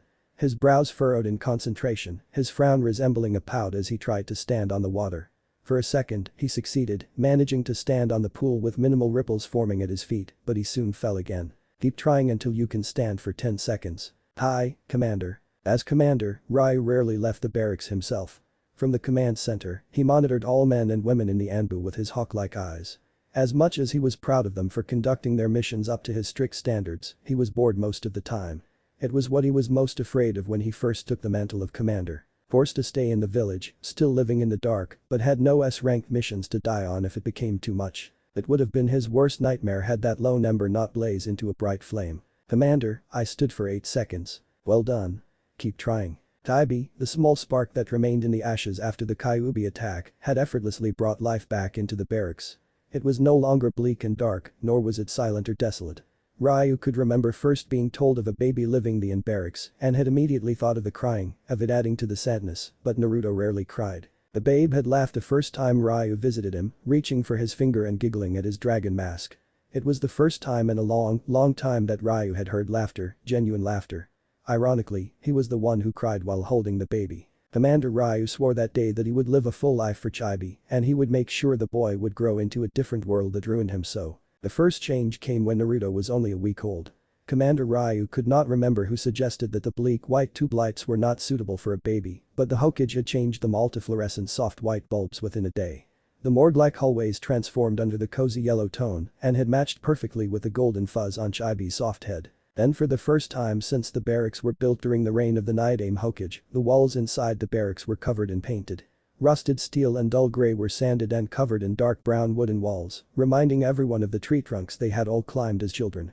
The cement flooring replaced with warm hardwood, lighter in tone, but equally as welcoming. Paths leading away from and to Chibi's nursery even had a stretching, woolly, leaf green rug paving the ground. The Hokage was afraid the boy would hurt himself trying to walk. The baby needed natural light, so the Hokage had skylights built into the dining areas of the barracks and had even custom-made a playroom for the boy, complete with all-around window walls surrounded by nature. It was the brightest room in the barracks by far. And to add to security, a high-level genjutsu was placed on the outside of each window so no one could look inside while Chibi was giddily pointing at the outside. One by one, mission scrolls turned into picture books, food pills turned into baked goods and home-cooked meals, and everyone started to report to Chibi before reporting to the commander and the Hokage when coming home. Naruto had become the beating heart of the Anbu, and they all loved him to bits for it. 8, 9 counted Naruto as his knees quivered, 10. His ankles sank in the water, but he still grinned. "Commander, I have stood for a consecutive 10 seconds on water." Ryu nodded, his mask hiding his smile. "Good work, Chibi. Take a break." The boy bowed, trying to be professional, but couldn't hide his grin. "Thank you, Commander." They were using their usual training ground 0, located on the lowest level of the barracks, hidden away by chakra-lined walls and tons of cement. It was Ryu's personal training ground, but had since become Naruto's as well. The rock-covered dirt field came in handy when training the boy. It had all the possible requirements the boy could need, including shallow pools for standing and trees for chakra running, and was the safest place in Konoha. Joining the commander at his table, Naruto hopped to sit on his chair and reached for a warm cookie, courtesy of one of his many sisters. "Your chakra control is improving quickly, but not quickly enough." Naruto finished his cookie and turned to face his teacher. "At this point, your control is beyond that of a regular genin, but your chakra reserves are growing faster than you are improving. We must be one step above your growth rate in order to preserve our progress, so I have decided to expedite our schedule. I'll do whatever is required, Commander. My original plan was to work in the teachings of the academy along with your Anbu training. However, the academy teachings have proven to be far too simple for you at this point. You'll still need to finish on your book learning, but the 3 basic jutsu required for graduation you have mastered, well, at least you've mastered the Kawarimi and Henge." Naruto smiled, the Kawarimi and Henge were easy enough. The Bunshin no Jutsu was a pain to learn, but after your chakra control exercises, I can at least make one that's not deflated. He stood tall. "So, what kind of training will we do from now on?" Ryu nodded. "Hokage-sama and I have carefully planned your training schedule, so there wouldn't be much change, but we have decided to teach you a B-rank jutsu." Naruto jumped from his chair, his eyes widened. "Really?" "Yes, but calm down." The boy breathed out and sat down, his hands on his lap, his training showing results. "This is the Kage Bunshin on jutsu." The commander formed a hand sign and a puff of smoke appeared beside him, and a clone manifested. "This is different from the standard clone jutsu, and you will be able to use this one much easier. These clones are corporeal and can act independently from the original." Naruto's eyes sparkled at the sight. "Amazing. This was invented by the Niodame Hokage himself and is taught to all Anbu recruits as a form of orientation training." The commander's clone sat down as well, both looking at Naruto. "This is not a difficult jutsu to learn, the only reason it is classified as a B rank is because of the enormous chakra requirement. Each clone is created by dividing the user's chakra in half, so each clone created splits the user's chakra evenly between them. People with lower chakra reserves, like Genin and Samchknin, should not learn this jutsu. It can easily lead to chakra exhaustion and potentially death." "I understand," muttered Naruto, nodding along. "You, however, are blessed with the largest chakra reserves I have ever seen. At your age, you already have more chakra than me and Hokage-sama." The boy's eyes widened but stayed silent. "And your reserves will continue to grow exponentially as you approach maturity. This jutsu will not be an issue for you for this reason." "Well, how many clones do you think I can make right now?" "But this standard version of the Kage Bunshin, you can create 12 clones, all of which will have a decently sized chakra pool and will be able to last for a decent amount of time. Of course, this variant of the jutsu is limited. The original and unhindered version of the Kage Bunshin has no limit on how many clones you can create. By the time you reach maturity, you will possibly be able to create upwards of 1,000 clones and still feel fine." 1,000, whispered the boy, pondering the possibilities. "Yes, which leads to the reasoning behind teaching you this jutsu." The commander leaned forward along with his clone. "This technique was created not only for combat, but for reconnaissance. The memories and experiences of each clone," he said as he punched his clone, causing it to disperse into a puff of smoke, "is returned to the original upon their destruction." Naruto's eyes widened in understanding. "These experiences, do they include muscle memory and learned knowledge?" "Yes," Ryu answered, "while physical changes or gains cannot be transferred back, any sort of neurological connections or reflex practiced will be accumulated. So, with clones, I can significantly accelerate my training regimen." "Exactly correct." The commander leaned back against his chair. "Training with one clone, you can cut the required time in half." With a dozen right now, any training that would require a year's time will be completed in 1 month.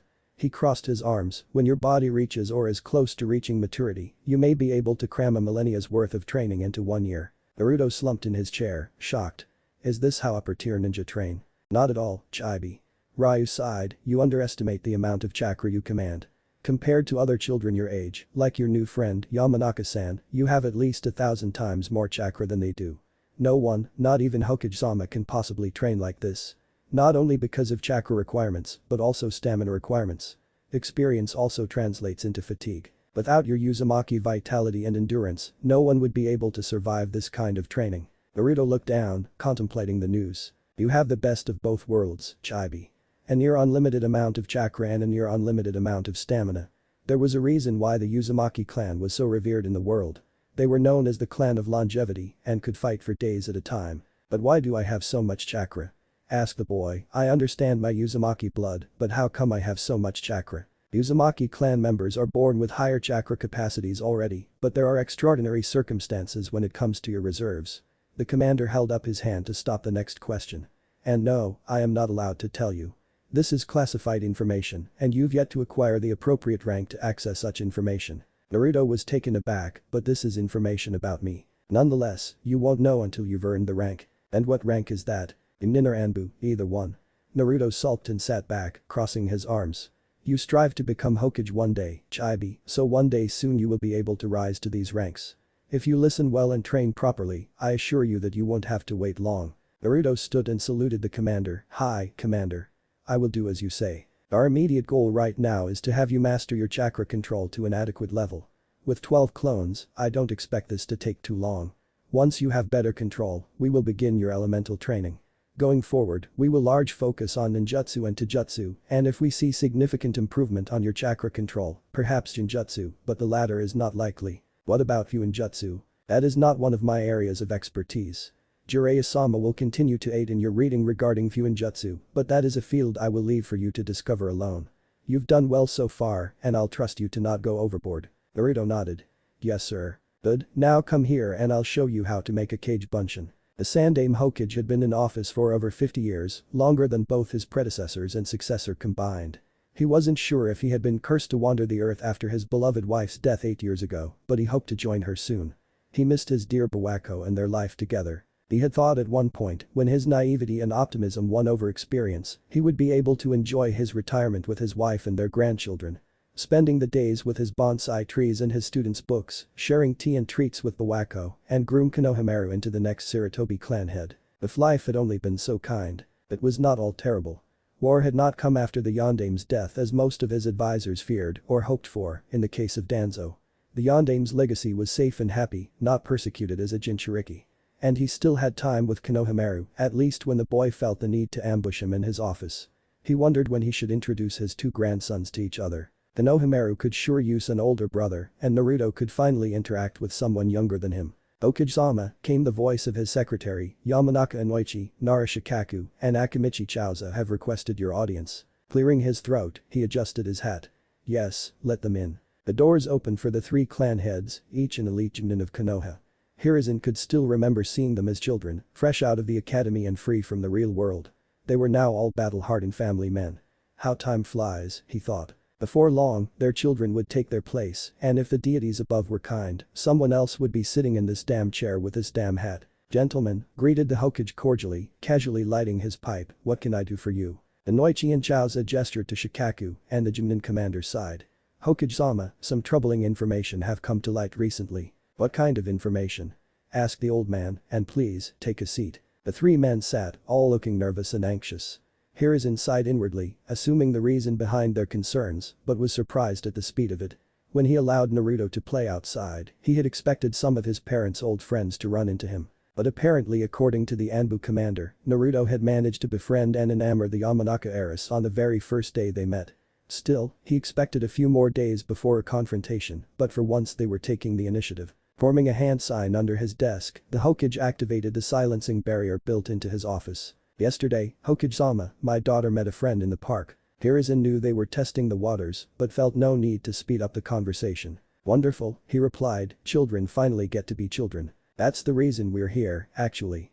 Inoichi turned to look at his teammates and brothers before turning back to the Hokage. The boy she met was most peculiar.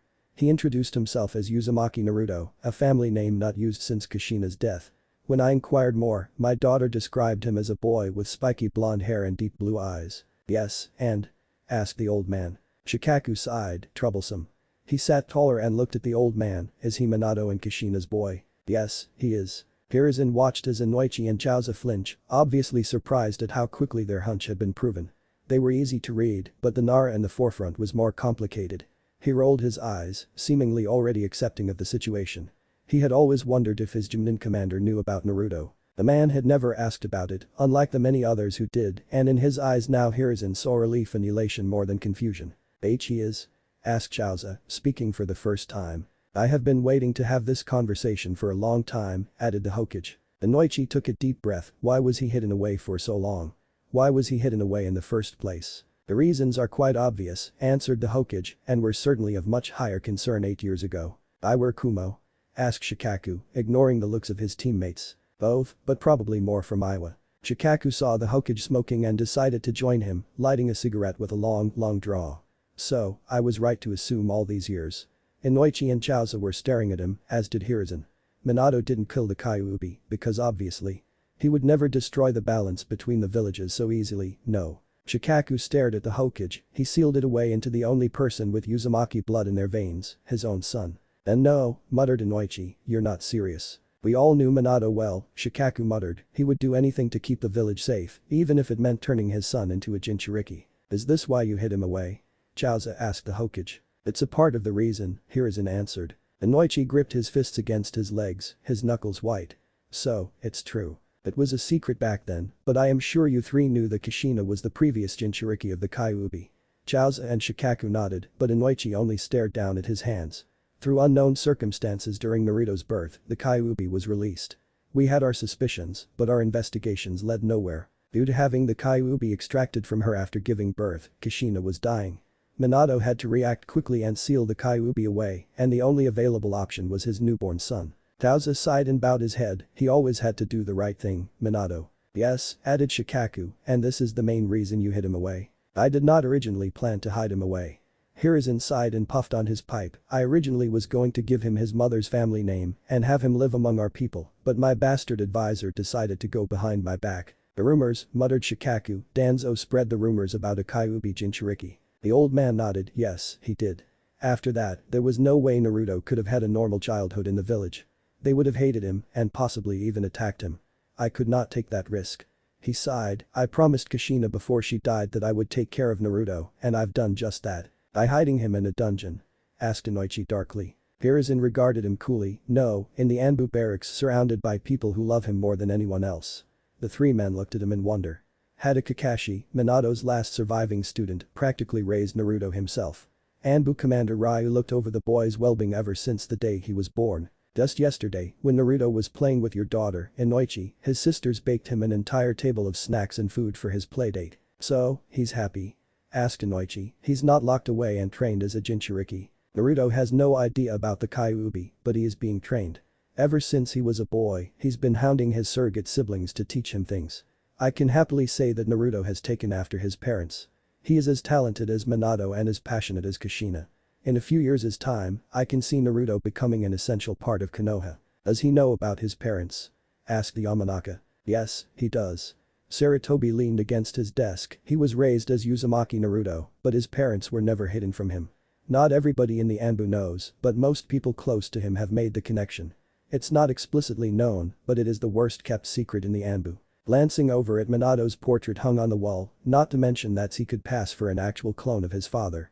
He looks exactly like Minato, and I mean exactly like him. The only thing he inherited from Kushina is his hyperactivity, which has since been calmed by Commander Ryu's training. Chaozu smiled. I'd like to meet him. And you can, replied the Hokage. The fact that he's able to play at the park and enjoy the day with friends is an indication that he is no able to rejoin society. Will you let him join the academy? Asked Inoichi. He'll have friends. He's already met my daughter, and I'm sure Shikamaru and Choji would welcome him into the group. Shikaku and Chaozu nodded, but Hiruzen shook his head. No, Naruto is already far too advanced for the academy. He's already mastered the 3 basic ninjutsu and is well on his way to elemental training. Sending him to the academy will only hold him back. Shikaku smirked, he really is Minato's kid. His dream is to become Hokage, muttered the Sandaime with a smile, so he's inherited both his parents' dream. So, what's the plan here? Asked Inoichi. Have Naruto train with the Anbu until he's strong enough to actually join the Anbu. No, despite growing up in the barracks, Naruto lacks some qualities of becoming an Anbu member, not to mention he has absolutely no practical experience. He is a bright, happy and cheerful boy without a shred of darkness inside him. If anything, he will thrive in our regular forces. The old man puffed on his pipe. I will wait until Naruto reaches the age of 12, at which point he will become a genin and be placed on a team. He will learn about teamwork, how to associate with comrades, and most importantly, gain some real-world experience. Then why not make him a genin now? Asked Shikaku, he is obviously skilled enough. He is in an integral part of his training right now, so I would rather him focus on that to build a solid foundation. Also, when Naruto officially joins our ranks, I want him to take his father's name. The three men nodded along, that would put a huge target on his back, so before then, I need to be confident in his abilities. Rest assured, I won't waste his potential. As soon as he acquires enough experience and have shown leadership skills, I will promote him to a rank fitting of his skill. But we can still meet him, right? Asked Chaoza. Yes, insisted the Hokage with a smile, Naruto is already quite close with little Ino-chan. Inoichi smiled at that and nodded. He asked me this morning for permission to play with her again next weekend, and of course I allowed it. I don't see why Shikamaru and Chaoji couldn't be there too. You three and your wives could maybe pack some food and drinks and made a day of it. Inoichi nodded happily, thank you, Hokage-sama. We will do just that. I'll take care of the food. Exclaimed Chaoza, we'll take good care of the boy. Troublesome, but I can make the time for this. Shikaku shook his head with a smile, this is not what I expected this morning, but I look forward to meeting the kid. Ino-chan speaks very highly of him, added Inoichi with a smile, she showed me the storage seal he made for her. He really is quite talented for his age. Oh, so he is learning Fuinjutsu? Asked Chaoza. The Sandaime nodded, yes, Jiraiya has a long-term training plan for Naruto for just Fuinjutsu. He will inherit his father's notes when he improves enough, then his mother's notes when he finishes his father's. Well then, it seems our future is in good hands. Shikaku smirked, I was starting to worry. My son is far too much like me to actually take that hat from you, Hokage-sama. And after the whole Uchiha ordeal with Itachi, I was afraid you wouldn't find a worthy successor. Inoichi and Chaoza looked surprised, but Hiruzen only nodded. Indeed, but any real possibility is still yet to be seen. We will know for sure in a few years. Shikaku stood and his brothers followed, they all bowed to their leader. Thank you for your time, Hokage-sama, and for your honesty. Yes, Hokage-sama, thank you, added Inoichi, my wife and I will sleep easier knowing the boy is safe and is being taken care of. Chaoza laughed, and you should join us next weekend, Hokage-sama. I'll have enough food prepared for an army. The Hokage chuckled, we'll see, Chaoza. And you're all very welcome. I've been keeping this a secret for too long, and I'm happy to finally tell the truth. I'm sure Minato and Kushina are looking down on us now and are very happy their old friends are looking after their son. Inoichi nodded, we will take good care of him, Hokage-sama. I promise. Page Bunshin no Jutsu. 12 puffs of smoke erupted beside Naruto, each revealing a clone. Each looked exactly like the original, with no imperfections or clear differences at all, much unlike his early attempts at the basic clone jutsu. If anything, Naruto found this clone variant to be much easier to use than the regular clone jutsu. It required much less chakra control, any difficulty with it lay with the amount of chakra needed, and Naruto could barely feel a drain. Naruto smiled at his clones who all smiled back, this is so cool. As I said, it is not a hard jutsu to master. Commander Ryu stood in front of the small army of Chibi, his arms crossed. You still used more time than necessary to create only 12 clones, but we'll work on that as we proceed. What next, Commander?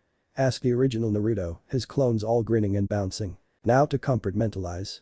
He turned to the clones, you 7 from the left will continue with water walking. Do not stop until you manage to stand on water for more than 30 seconds. Once you've done that, you can work on running on water. We will continue to do this every day until you can effectively fight on water. The 7 clones nodded, dismissed. Hi, Commander. The 5 of you remaining clones will head to the Anbu library. There you will each choose a book from your required reading list. Read until you're too tired to concentrate or until you're low on chakra. Do not disperse yourselves until further notice. Dismissed. Hi, Commander. Ryu turned to the original as the clones sped away. When you become more accustomed to using this training method, weaken more clones. At the moment, the results are secondary. We are working on helping your body and mind adapt to the increased stress of this training method.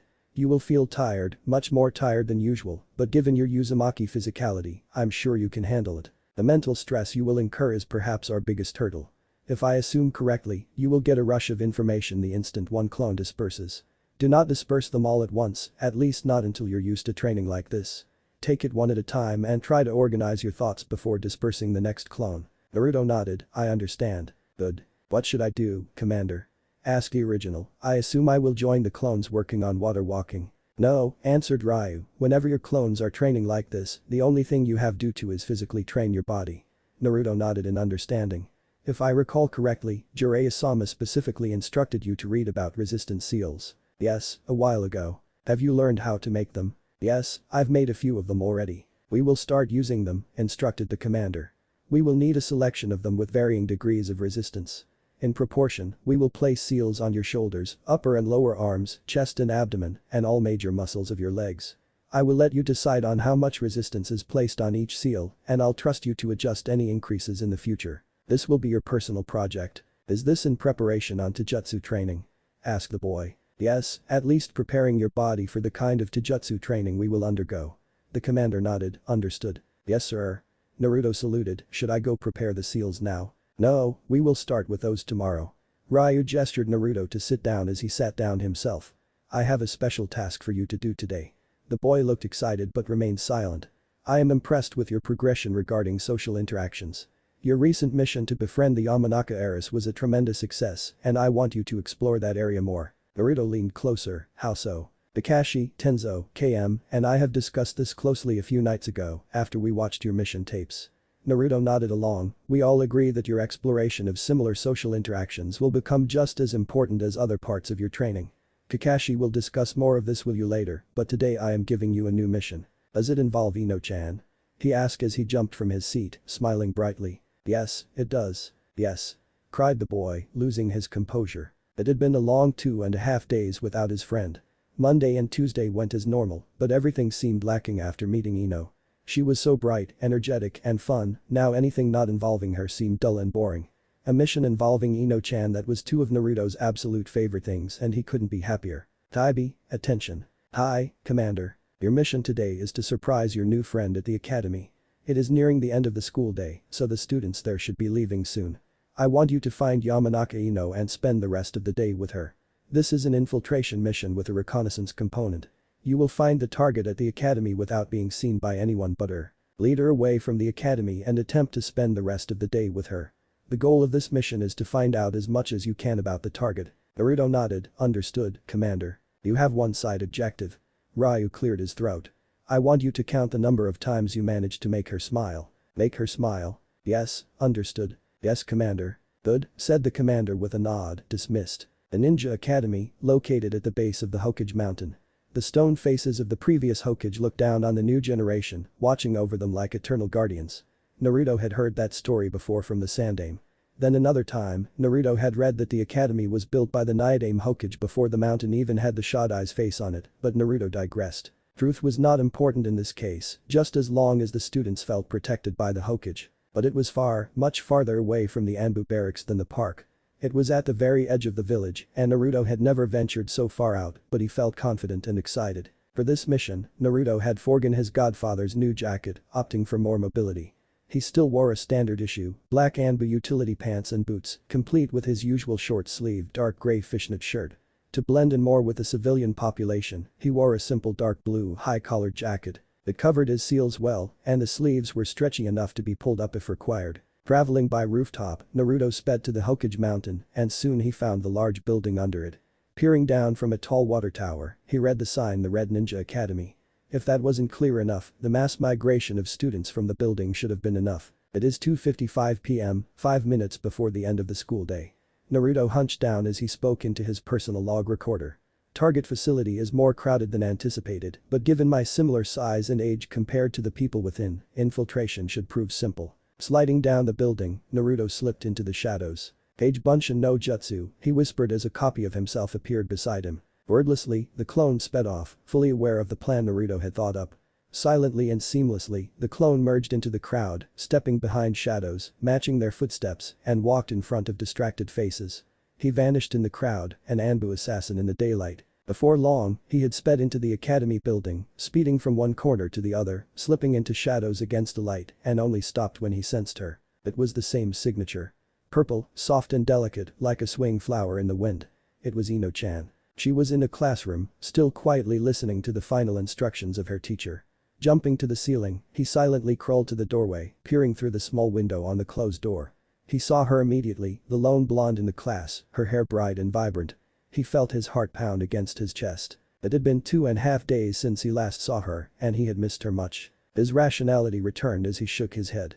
He noted that Ino sat near the back of the classroom and was the closest person to one of the windows by the side. Only one other person sat closer to her, another girl with bright pink hair. She was relatively alone. It was the perfect position. Forming a hand sign, he made another clone and immediately dispersed it, sending his memories back to his original. Outside, the real Naruto smiled. Target is located on the second floor of the academy, in a classroom by the easternmost wall. There is window access near the back, and the target is the immediate person. A single distraction by the door of the classroom should draw all attention away and leave a wide enough opening for extraction. Forming another clone and destroying it, the original sent his plan to the clone. The clone smirked before attaching a seal to the door. It was a sound tag, or that was what Naruto named it. It was one of his first original seals, capable of recording a sound and relaying it back, volume adjustable. He had originally designed this seal to use against Torunai, who would snore loudly in the cafeteria. But the Akimichi Anbu had since changed his habits, and Naruto's invention lay unused until today. Hi. Immediately, the wall vibrating loudness of snoring echoed through the hallway. The door was shaking against its hinges, and the clone wondered if he set the volume too high. With a shrug, he dispersed himself. In that instant, the original Naruto was already by the eastern wall and stood by the window outside, attached to the outer wall by chakra. He chuckled when he heard Torunai snoring, and when looked inside, he saw the backs of every head as they all looked over at the loud, vibrating door. With a grin, he pressed his hand against the window glass with chakra and slid it open, the snoring immediately becoming louder. Jumping inside, he realized he was right beside Ino. They were close, almost as close as they were on that bench.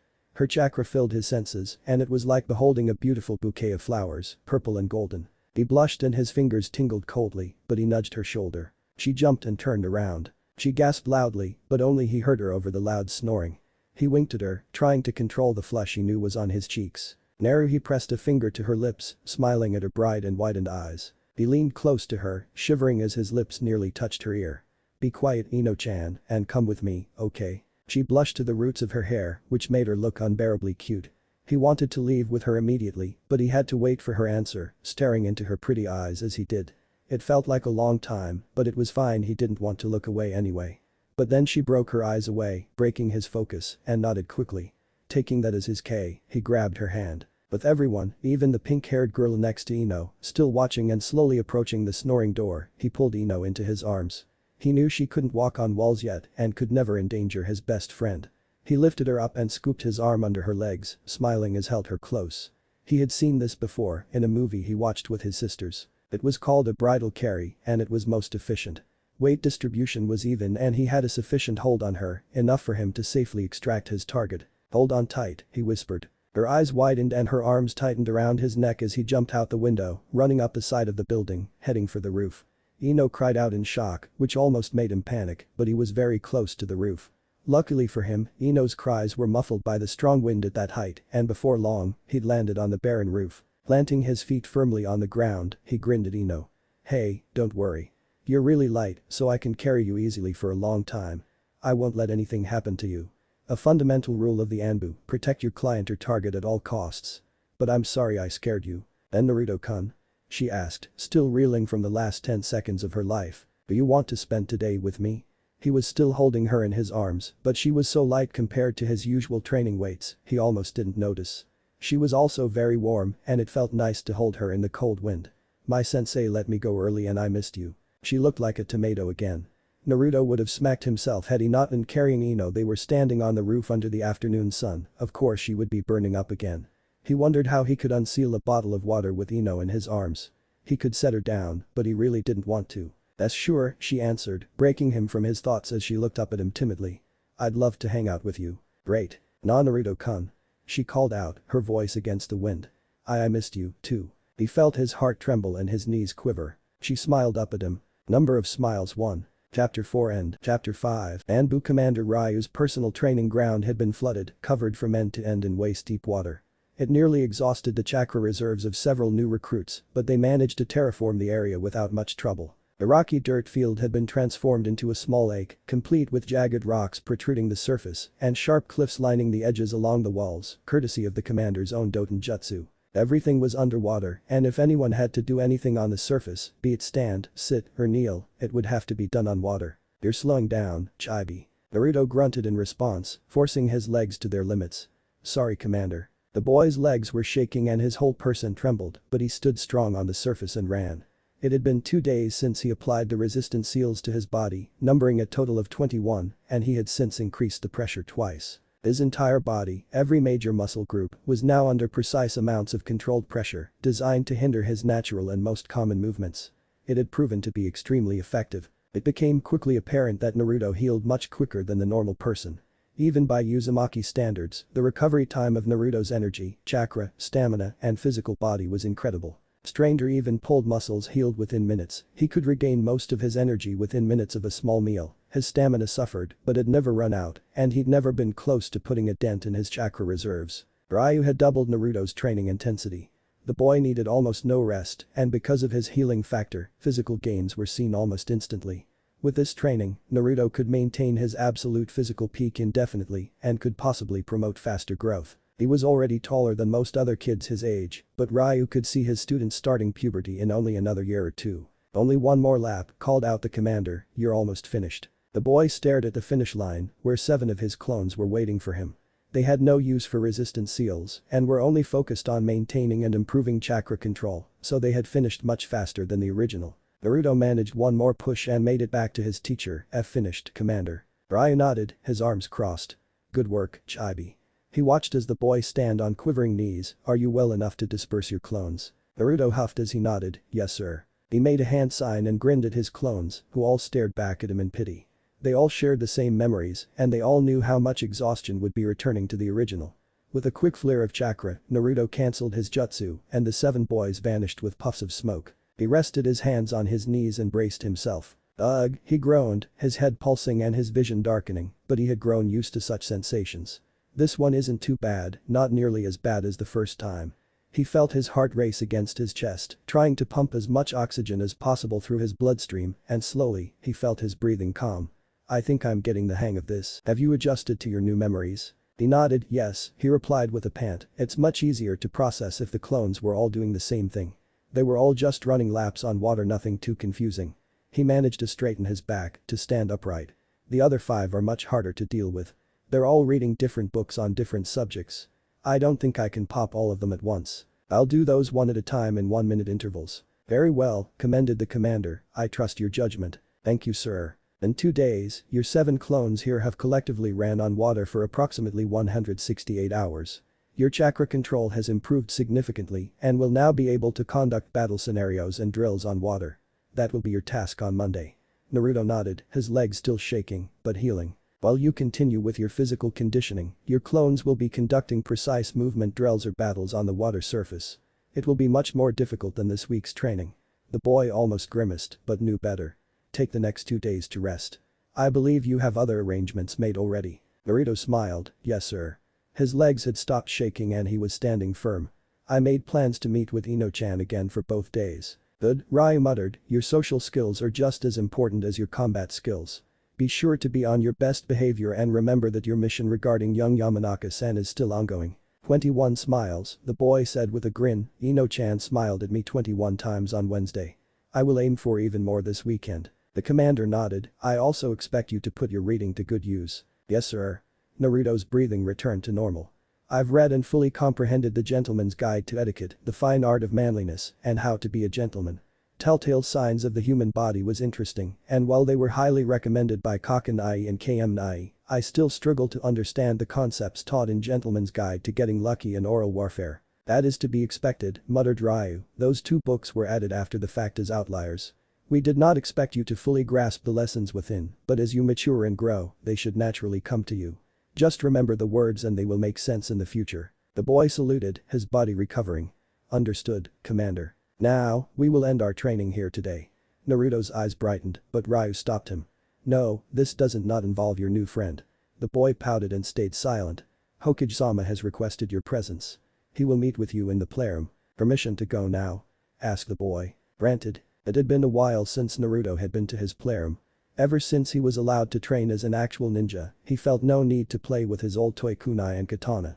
But ever since he could remember, Naruto also associated the playroom with his Jai-chan. Some of his fondest memories as a child were playing with the Hokage, sparring with him with foam swords, and pelting him with rubber shuriken.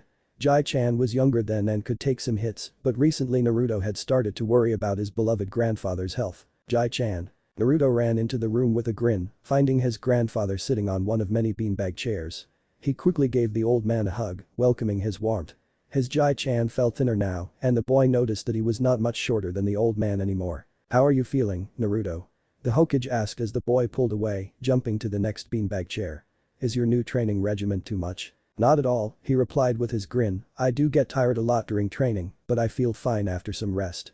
Commander said that I recover very quickly, so no matter how tired I am during the intense moments, as long as I don't push too hard, I should be fine. You do your Uzumaki ancestry proud, my boy. Thanks, Jai-chan. The Hokage smiled at the boy. Now, I do have something to discuss with you today. At his tone, Naruto sat upright. We've come to a milestone in your life, Naruto. You are growing as a shinobi and as a person. Not only will you continue to develop your skills with Commander Ryu, you will also start to socially interact with others your age. Naruto nodded. I am very happy that you've made a friend so quickly. I have met little Miss Ino-chan a few times before and she seems like a very nice girl. Naruto gave a small smile and nodded. She is, Jai-chan. Ino-chan is amazing. The old chuckled at the boy. I'm sure she is. But now that you are starting to interact with people outside of the Anbu, I feel I must go over a few ground rules with you regarding certain sensitive subjects. Such as? Asked the boy confused. Such as your parents. The Hokage sighed. As much as I want to give you your father's name right now, it is still too early. So for now, I only want you to use the Uzumaki name, and when people ask you about your parents, tell them that you don't know who they were. The boy nodded in understanding. Same with your skills as a shinobi. I am very proud that you have progressed so quickly, but I need you to keep most of your skills secret. You may show some basic knowledge and jutsu, but keep the more advanced of your arsenal to yourself. I understand. Which bring us to your future as a shinobi. Naruto sat taller, excited. To be honest with you, you are already skilled enough to be a genin.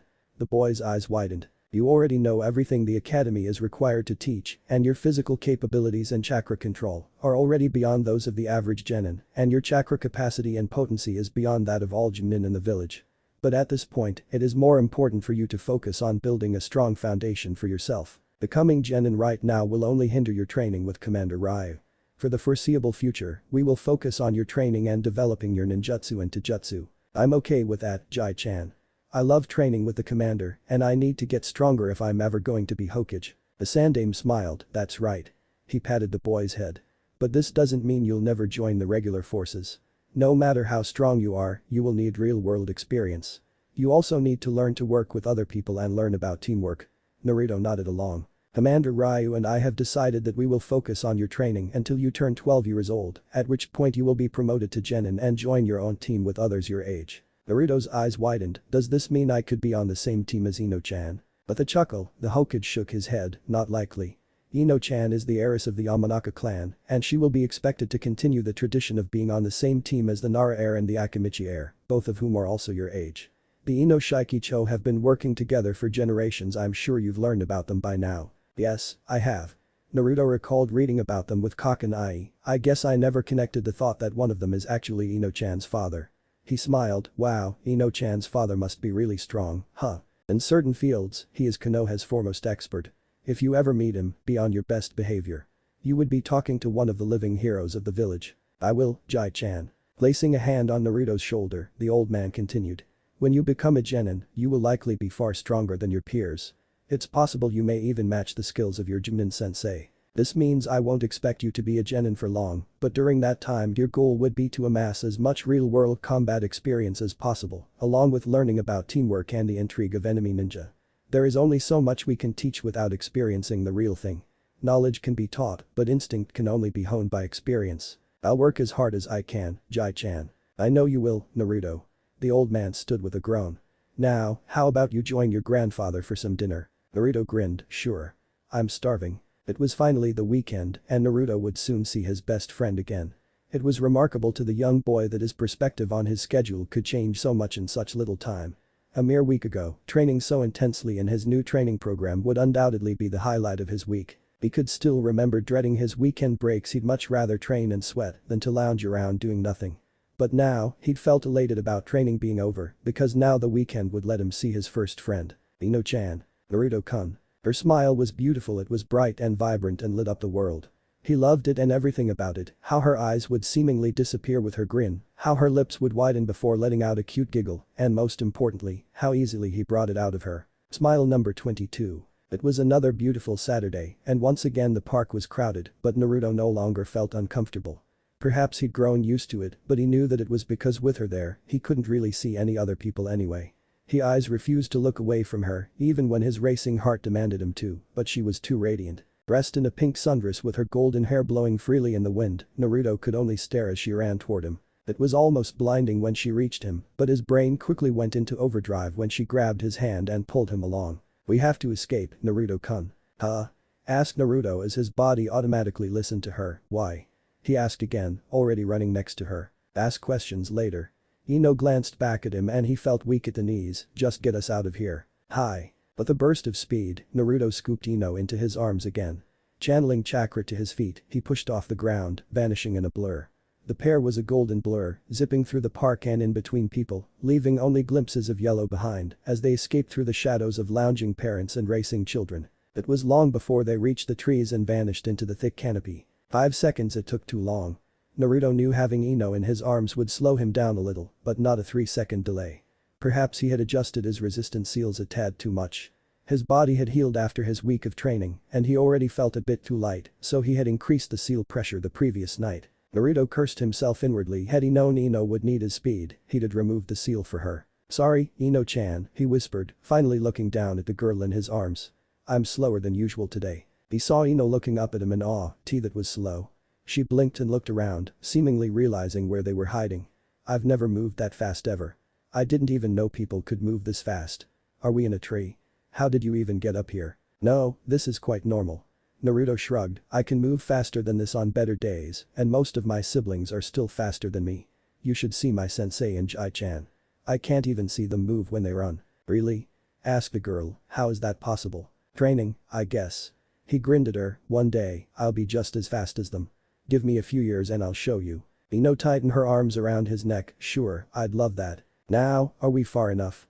"What are we hiding from?" asked the boy, stretching his senses out but not finding anything out of the ordinary. "I can get us deeper into the forest if you want." "I don't even know where we are exactly, so I don't know," she whispered back, her breath tickling his cheek. "Maybe we should just stay here for a bit." He fought off his blush and nodded, feeling his hairbrush against hers. "Sure, that's fine with me." He smiled again. "You're still so light. I can hold you like this forever." Even under the shade of the thick leaves, Ino's face burned red. According to telltale signs of the human body, flushing of the cheeks could mean more than heat. It could also mean stress or embarrassment. Naruto saw no reason for the angel in his arms to feel any sort of embarrassment, so it must have been stress. Perhaps whatever they were hiding from was deeply concerning to her. "Forever?" she whispered, breaking him out of his thoughts. "You promise?" "Huh?" He pondered her words and gauged her weight before he grinned. "Sure, if you want, I'll hold you like this forever. I promise." Ino was barely a fifth of the weight of his strongest resistance seal, so accounting for his healing factor and fast recovery, he had a reasonable chance of being able to never set her down. "And you're really warm, too," he muttered softly, a blush returning to his cheeks. "It feels nice when I hold you like this." "I'll hold you to your words," she muttered, her cheeks like a tomato. "I always keep my promises, Ino-chan." He was concerned about her burning cheeks, meaning her stress. "And don't worry.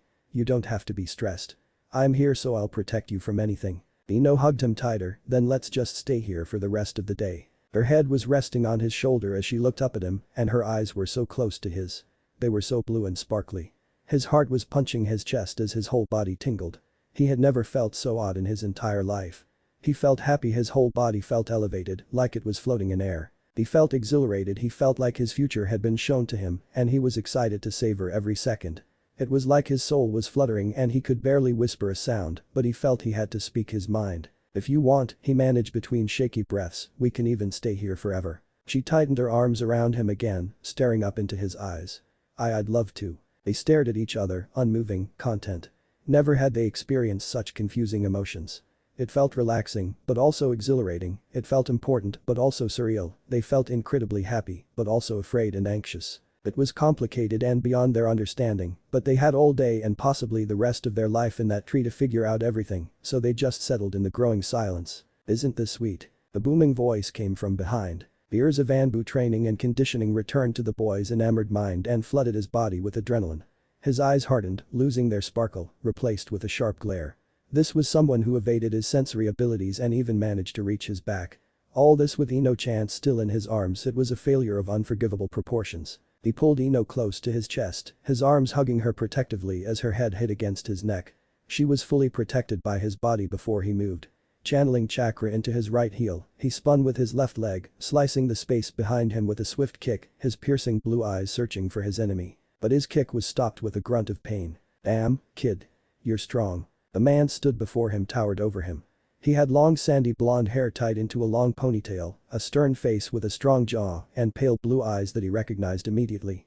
The man was not wearing the standard uniform of the Analysis and Interrogation Corporation, but Naruto knew who he was. Yamanaka Inoichi, Junin of Konoha, and one of the legendary Ino Shikacho. Naruto's eyes widened and quickly withdrew his leg. I'm sorry. I thought you were an enemy. He is the enemy.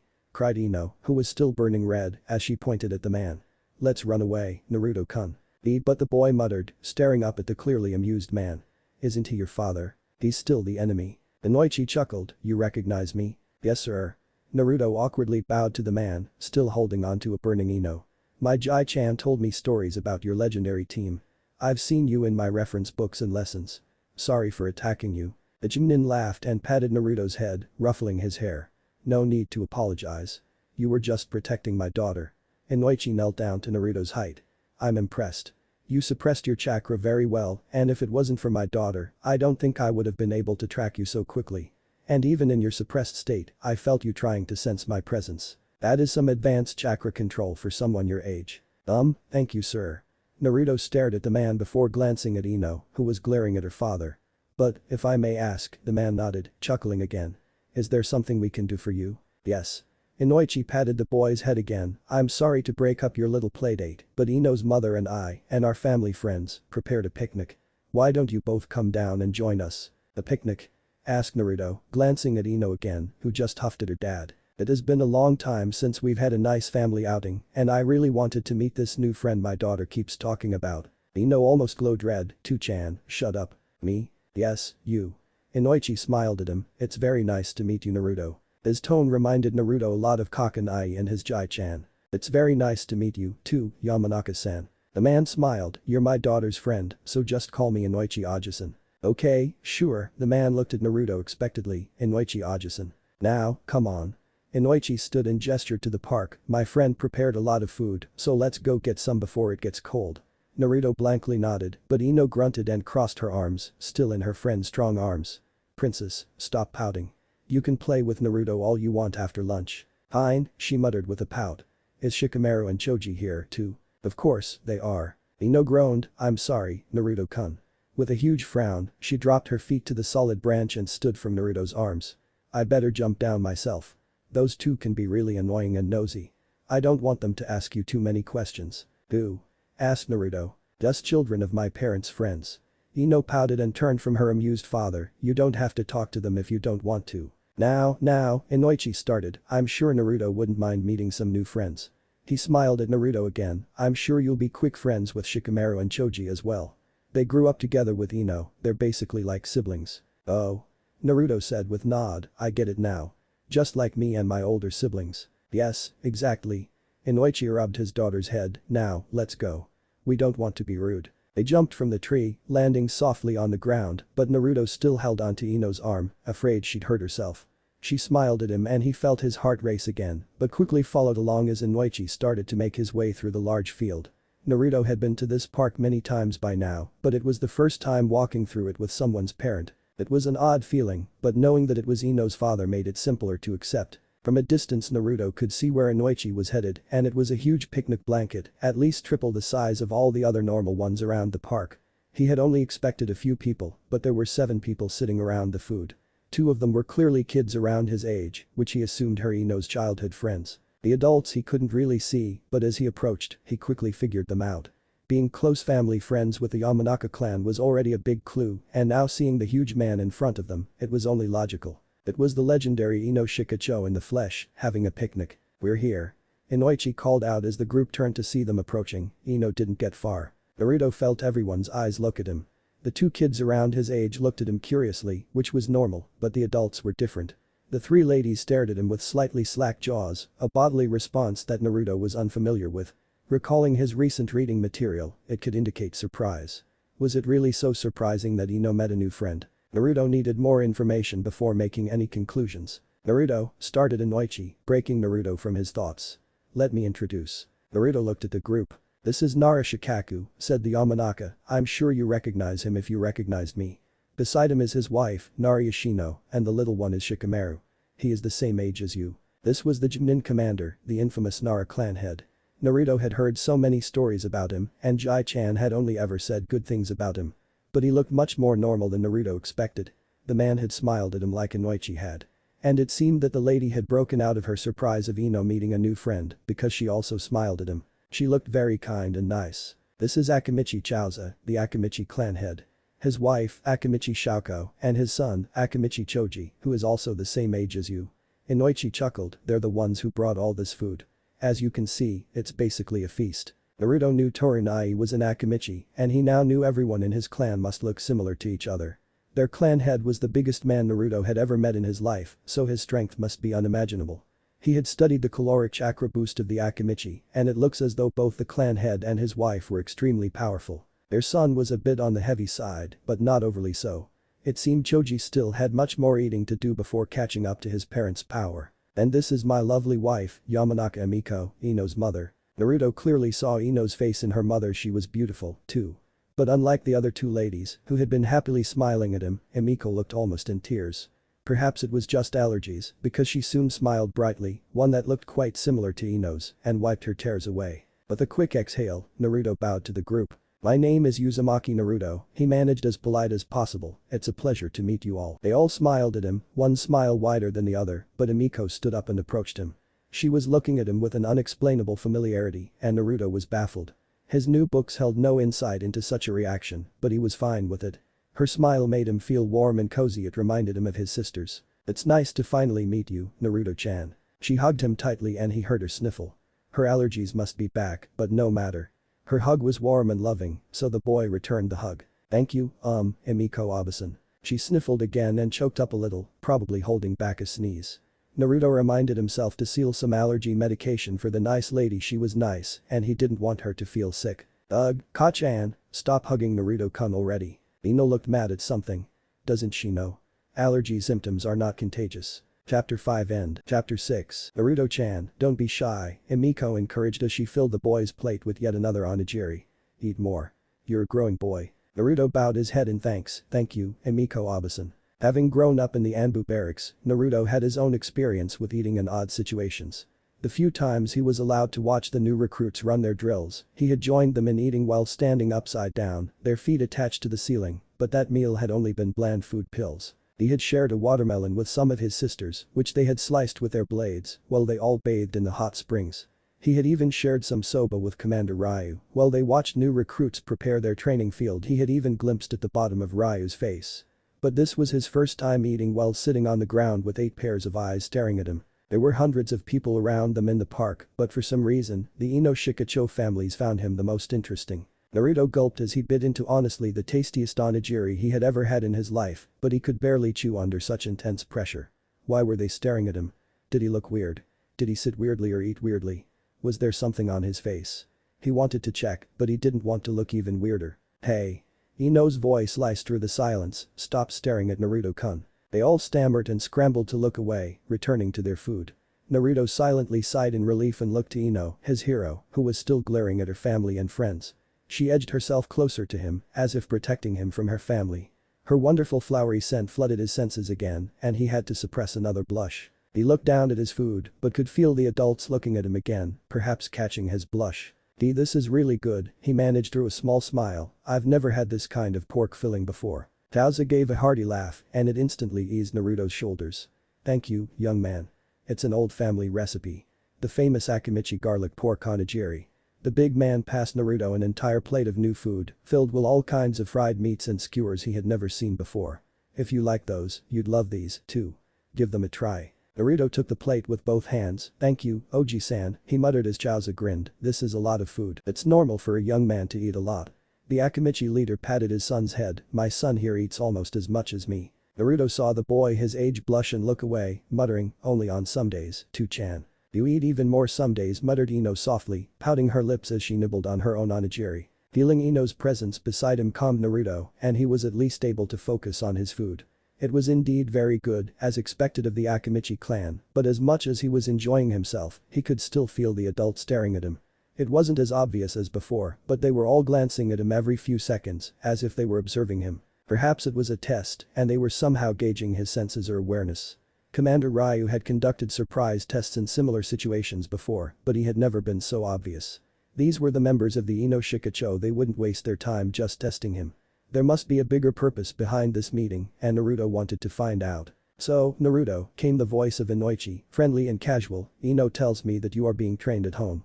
How is that going so far? Naruto sat up taller, very good, Oji-san. He cleared his throat, my Jai-chan and sensei are teaching me. It's going pretty well, but I think it's going to get much more difficult soon. You seem to be quite a bit ahead of others your age. The man sipped on his cup as he continued, I'm impressed. Ino showed me the storage seal you made for her. That's quite advanced for someone so young. Naruto bowed his head a little in thanks.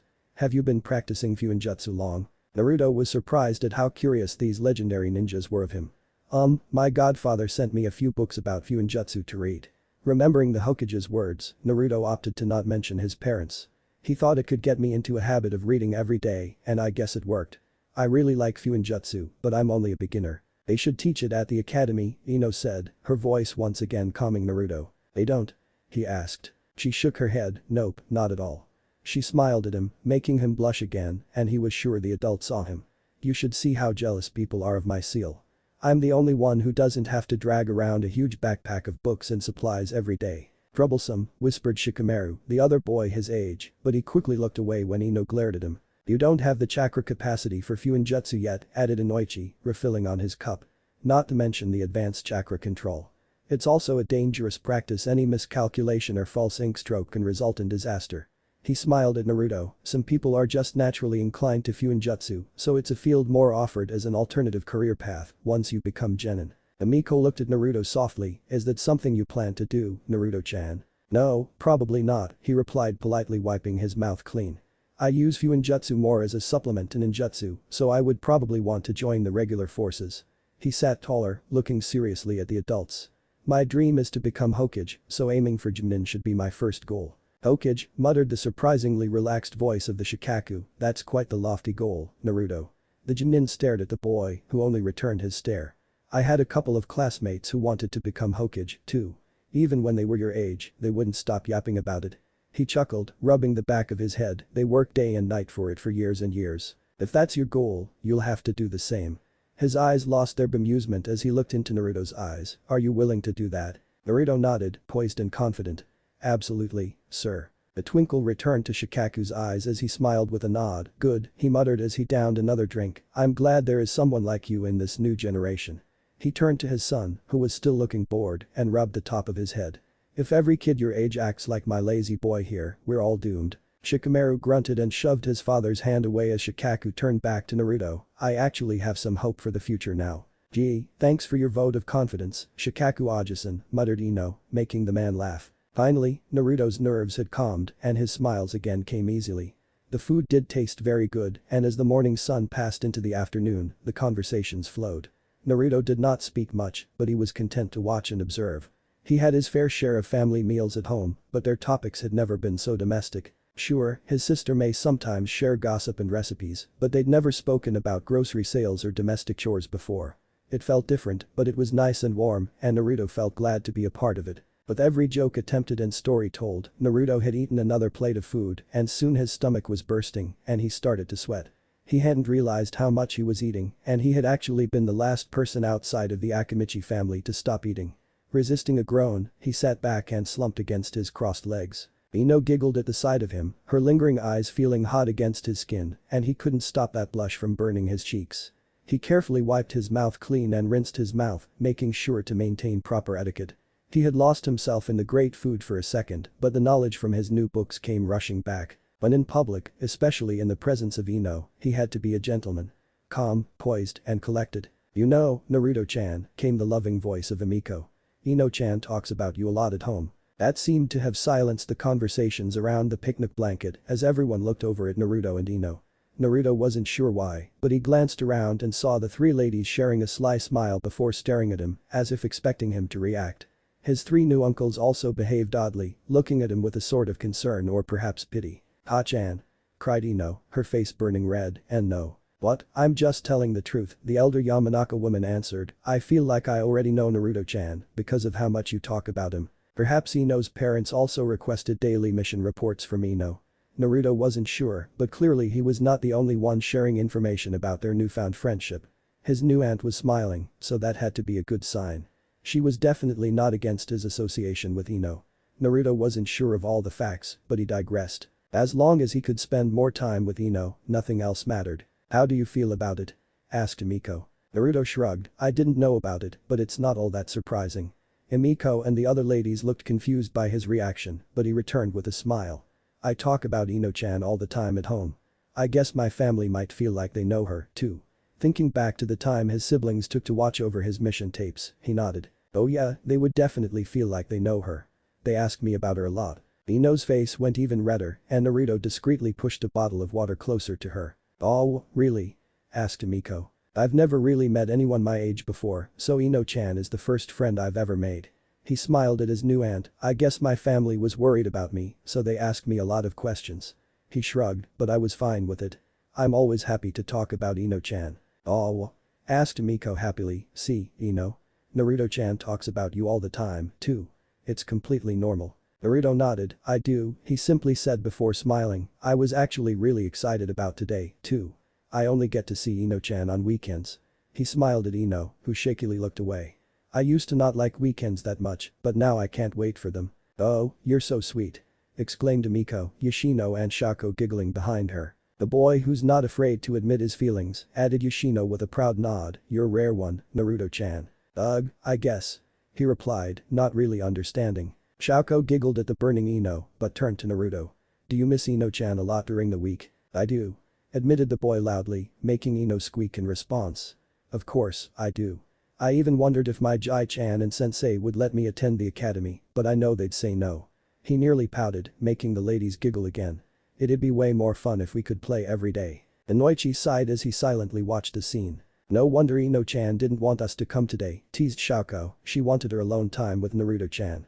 Ino once again looked like a tomato, and Naruto wondered why the adults weren't concerned about her. "I feel a little sorry for being in the way. Are you okay, Ino-chan?" asked Naruto as he looked over her turned shoulder, seeing her burning cheeks. "Is it too hot out here?" Ino shook her head before nodding her head, making Naruto even more confused and worried. "Oh, she's fine, Naruto-chan." Emiko placed a hand on her cheek, smiling happily. "You really care about Ino-chan, don't you?" "Of course, I do." Naruto wondered if he was missing something or can the adults not see how red Ino was becoming. "She's my best friend," he muttered, looking over at Ino, frowning at her glowing face. Emiko giggled. "I'm glad she met you, Naruto-chan. You have a much better influence on her than those girls she used to play with." Naruto nodded perfunctorily, his eyes never far from the now swaying Ino. "I didn't expect her to find a boyfriend." Ino squeaked again and looked ready to pass out, which made Naruto almost panic. "Sorry, I mean a friend who is a boy." She giggled again, giddy at the scene. "I think it's getting a little too hot out here."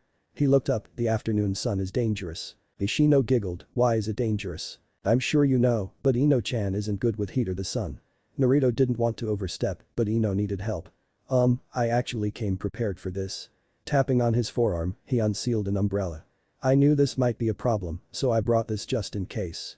He opened the umbrella, black and opaque, and it blocked out all the sunlight. He sat closer to Ino and held it above her. "This should help with the heat, Ino-chan." Ishino stifled a laugh as the others succumbed. "I don't think there's anything wrong with Ino-chan, Naruto-chan. It's not even that hot today." "Huh?" asked Naruto baffled. "No, it's definitely too hot." He reached for a bottle of water and handed it to Ino, who managed to shakily take it from him. "Ino-chan's face gets really red in the sun." Today is way too hot for her. It might worsen into a heat stroke. Shako cooed at him, you are just too cute. This level of cute cluelessness is dangerous, added Yoshino, chuckling, it's definitely a killer. Then Naruto-chan managed Emiko as her shoulders shook with laughter, it's definitely not a heat stroke. How can you be sure? Asked the boy, leaning over to Ino. He gently reached over and placed a hand on her forehead and it was burning hot. No, you're burning up even worse than last time, Ino-chan. You really should drink some water. Ino wasn't responding. Naruto wondered if she could even open a bottle of water in her state. He should help her, he thought, but he was holding the umbrella. Should he put the umbrella down? He could quickly open the bottle and hand it to her, but a couple of seconds in the hot sun could be very dangerous for her. Should he use a cage bunshin? That would expose his skills too much. Why weren't they helping him? Naruto, came the voice of Shikaku, the umbrella is a good idea, but it might not be enough. Naruto's eyes widened, but listened on. Why don't you take Ino-chan over to the shade? She can cool down over there. The boy scrambled to keep the umbrella over Ino's head as he fumbled to his feet. We'll leave her in your care. Make sure she drinks plenty of water, okay? Yes sir. Naruto threw the umbrella into the air, making it hover over Ino for a second, keeping her safe, before scooping her into his arms again. Let's go, Ino-chan. He sped off, wondering if he should release his resistant seals, but the Hokage's words flooded his mind, he had to keep his true skills secret. It would take a few seconds more, but he'd make it to the shade on time. He'd never let anything happen to his precious friend. The instant the two blonde children were out of sight, the floodgates opened. Emiko, Yoshino, and Shako all burst into laughter, clutching their stomachs as tears fell from their eyes. Drinks were spilt, cups were knocked over, and the people around them were staring, but they didn't care. Even Chaoza and Shikaku joined in with a few chuckles, shaking their heads in amusement. The only person silent and stoic was Inoichi. Well, Inoichi, said Shikaku with a grin, your worries are over. Chaoza laughed, I'd say so. Yoshino leaned against her husband, still trembling in laughter. Heat stroke. Ino-chan must blush a lot around Naruto-chan, added Shako in between breaths, he even brought an umbrella. He must think she has the worst heat tolerance in Hai no Kuni. Emiko shook her head with a wheeze, I've never seen Ino so red. I know you worry about Ino-chan's future, but now it's settled. There's no coming back from this one. Shikaku chuckled again, looking at Inoichi, that boy there is a natural. The perfect clueless pretty boy. Give him a few more years and we'll be hearing wedding bells. Toji, Shikamaru, said Inoichi, breaking his silence with a smile. Why don't you boys go play in the park? You've both been patient enough. Toji grinned and nodded, sure. Let's go, Shikamaru. Troublesome, the Nara heir muttered as he stood up, okay, but this has been one weird day. He looked over in the direction Naruto and Ino disappeared before looking at his father. I think that guy might be an idiot. Shikaku shook his head, no, son. He is actually extremely gifted. He waved his son off, but don't think too much of it. This isn't the kind of talent you should worry about. I doubt you'd want it even if you could learn it. Nope, definitely not. Shoving his hands in his pockets, Shikamaru walked off. Come on, Choji. Finally. Inoichi watched as the remaining children ran off before slouching down with a sigh. He looked in the direction his daughter was taken away, a melancholic expression on his face. He knew this was something he'd eventually had to deal with, but not so soon. He foolishly thought his daughter was still a child and he'd have his little princess until at least after she would graduate the academy. He sighed again, mourning his time lost. My little princess, he muttered, downing another drink. Emiko rolled her eyes, still smiling. Come now, dear. This is just some puppy love, there's no harm in it. She leaned into him and Naruto-chan probably has no idea what is even happening. He's just worried about his friend. I guess so, Inoichi said with another sigh, at the very least, I much prefer her crushing on Naruto than the Uchiha boy she used to be obsessed with. Yes, this is a good thing. Emiko sighed happily, whispering her next words, if Kushina and Minato had lived, Ino and Naruto-chan would have grown up together. They're just catching up on lost time. Inoichi smiled at the thought. Yeah, that's true. Kushina would have loved this, Yoshino whispered, smiling fondly. She would have spoiled the hell out of Ino-chan just for being the only girl in the group. She chuckled, can you imagine how much she'd love Ino if she found out about Ino's crush? She'll basically be adopted into their family within a day. She'd have the names of her future grandchildren on standby.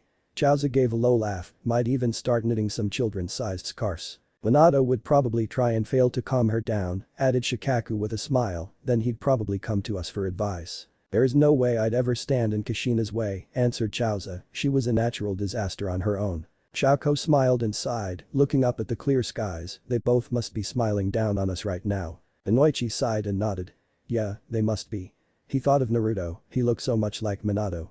He chuckled, it's uncanny. He somehow managed to wipe Kushina's genes from the boy. The only thing I can see he got from her is his personality, and even then, he's like a perfect mixture of his parents. He wants to be Hokage, Yoshino whispered, just like them. The boy is talented, muttered Shikaku, downing another drink. Hokage-sama basically stated his intention to groom Naruto into the next Hokage. He's being personally trained by the best of the best. Give him a few more years and he'll be stronger than all of us. He burped and sighed. I have no doubt that Naruto will become one of the strongest of his generation, the Hokage will make sure of that. All we have to do is to make sure he grows into a balanced and decent man. Amiko nodded, I'll make sure of it. I'll take care of him like he's my own son. Yoshino smirked, good, because there's a good chance he'll be your son-in-law. I can live with that, answered Inoichi before his wife, if he's anything like his father, I know he'll treat my princess right. Amiko rested against her husband, maybe I should start knitting some scarves. Once again, Naruto and Ino returned to their quiet sanctuary, the thick canopy of their favorite oak tree. The young boy managed to shave 1 second off his previous attempt and made it to the tree in only 4 seconds. Cradling Ino in his arms, he gently sat down on one of many thick branches, resting his back against the trunk of the tree. It was once again silent and Naruto felt his body relax. It had been a fun lunch and he really enjoyed meeting his new aunts and uncles, but he loved nothing more than to be alone with Ino. Breathing a sigh of relief, Naruto lowered Ino onto his lap, still holding her close. She still felt so light and delicate that he didn't dare let her go. Her shoulders were trembling and her hands were shaking, not to mention her still burning face. She must have felt uncomfortable and he wanted nothing more than to soothe her. Is this better, Ino-chan? He whispered softly, his voice barely louder than the soft breeze that surrounded them. Do you need any water? Ino gently shook her head, and no, she whispered. Brushing his knuckles against her forehead, he sighed. You're still so hot. He gently blew on her forehead, hoping to ease her pain. I'm sorry. I should have gotten you out of there sooner. It's okay, she replied, looking down at her folded hands, still shaking. I'm starting to feel better. Following her gaze, he found her hands. With one hand on her back, keeping her close, he reached with his other for her hands. Your hands are cold, he whispered, do you feel any chills?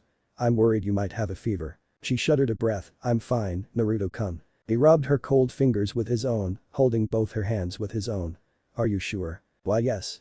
She was still trembling, and she must have been tired because she rested her head against his shoulder. It was a bit hot out there, but it's nice and cool in here. She managed to peek up at him, briefly looking into his worried gaze. I love it in here. He smiled and nodded, I love it in here, too. They sat in silence, Naruto on the branch and Ino on his lap, her head resting on his shoulder. The soft breeze blew through the leaves around them and fluttered a soft tune, soothing them both. As he relaxed, Naruto tilted his head to the side, resting his cheek against Ino's hair. It was soft and silky and smelled of sweet flowers. He wondered if any flower could match her sweetness, probably not. Breathing in her scent, he smiled, lifting up his legs a little, tilting her closer into his chest. I think we should make this our fort, whispered Ino, rubbing her red cheek against his shoulder. What's that? He asked softly, feeling almost sleepy. He couldn't see her, but felt the curve of her smile. Make this our fort, our place. This could be where we would always meet. We never play in the park anyway, so why not just stay here whenever we play? She giggled, I actually wanted to hide out here today. We only have the weekend for ourselves, I didn't want to share it with other people. I didn't mind it, he whispered, enjoying the serenity.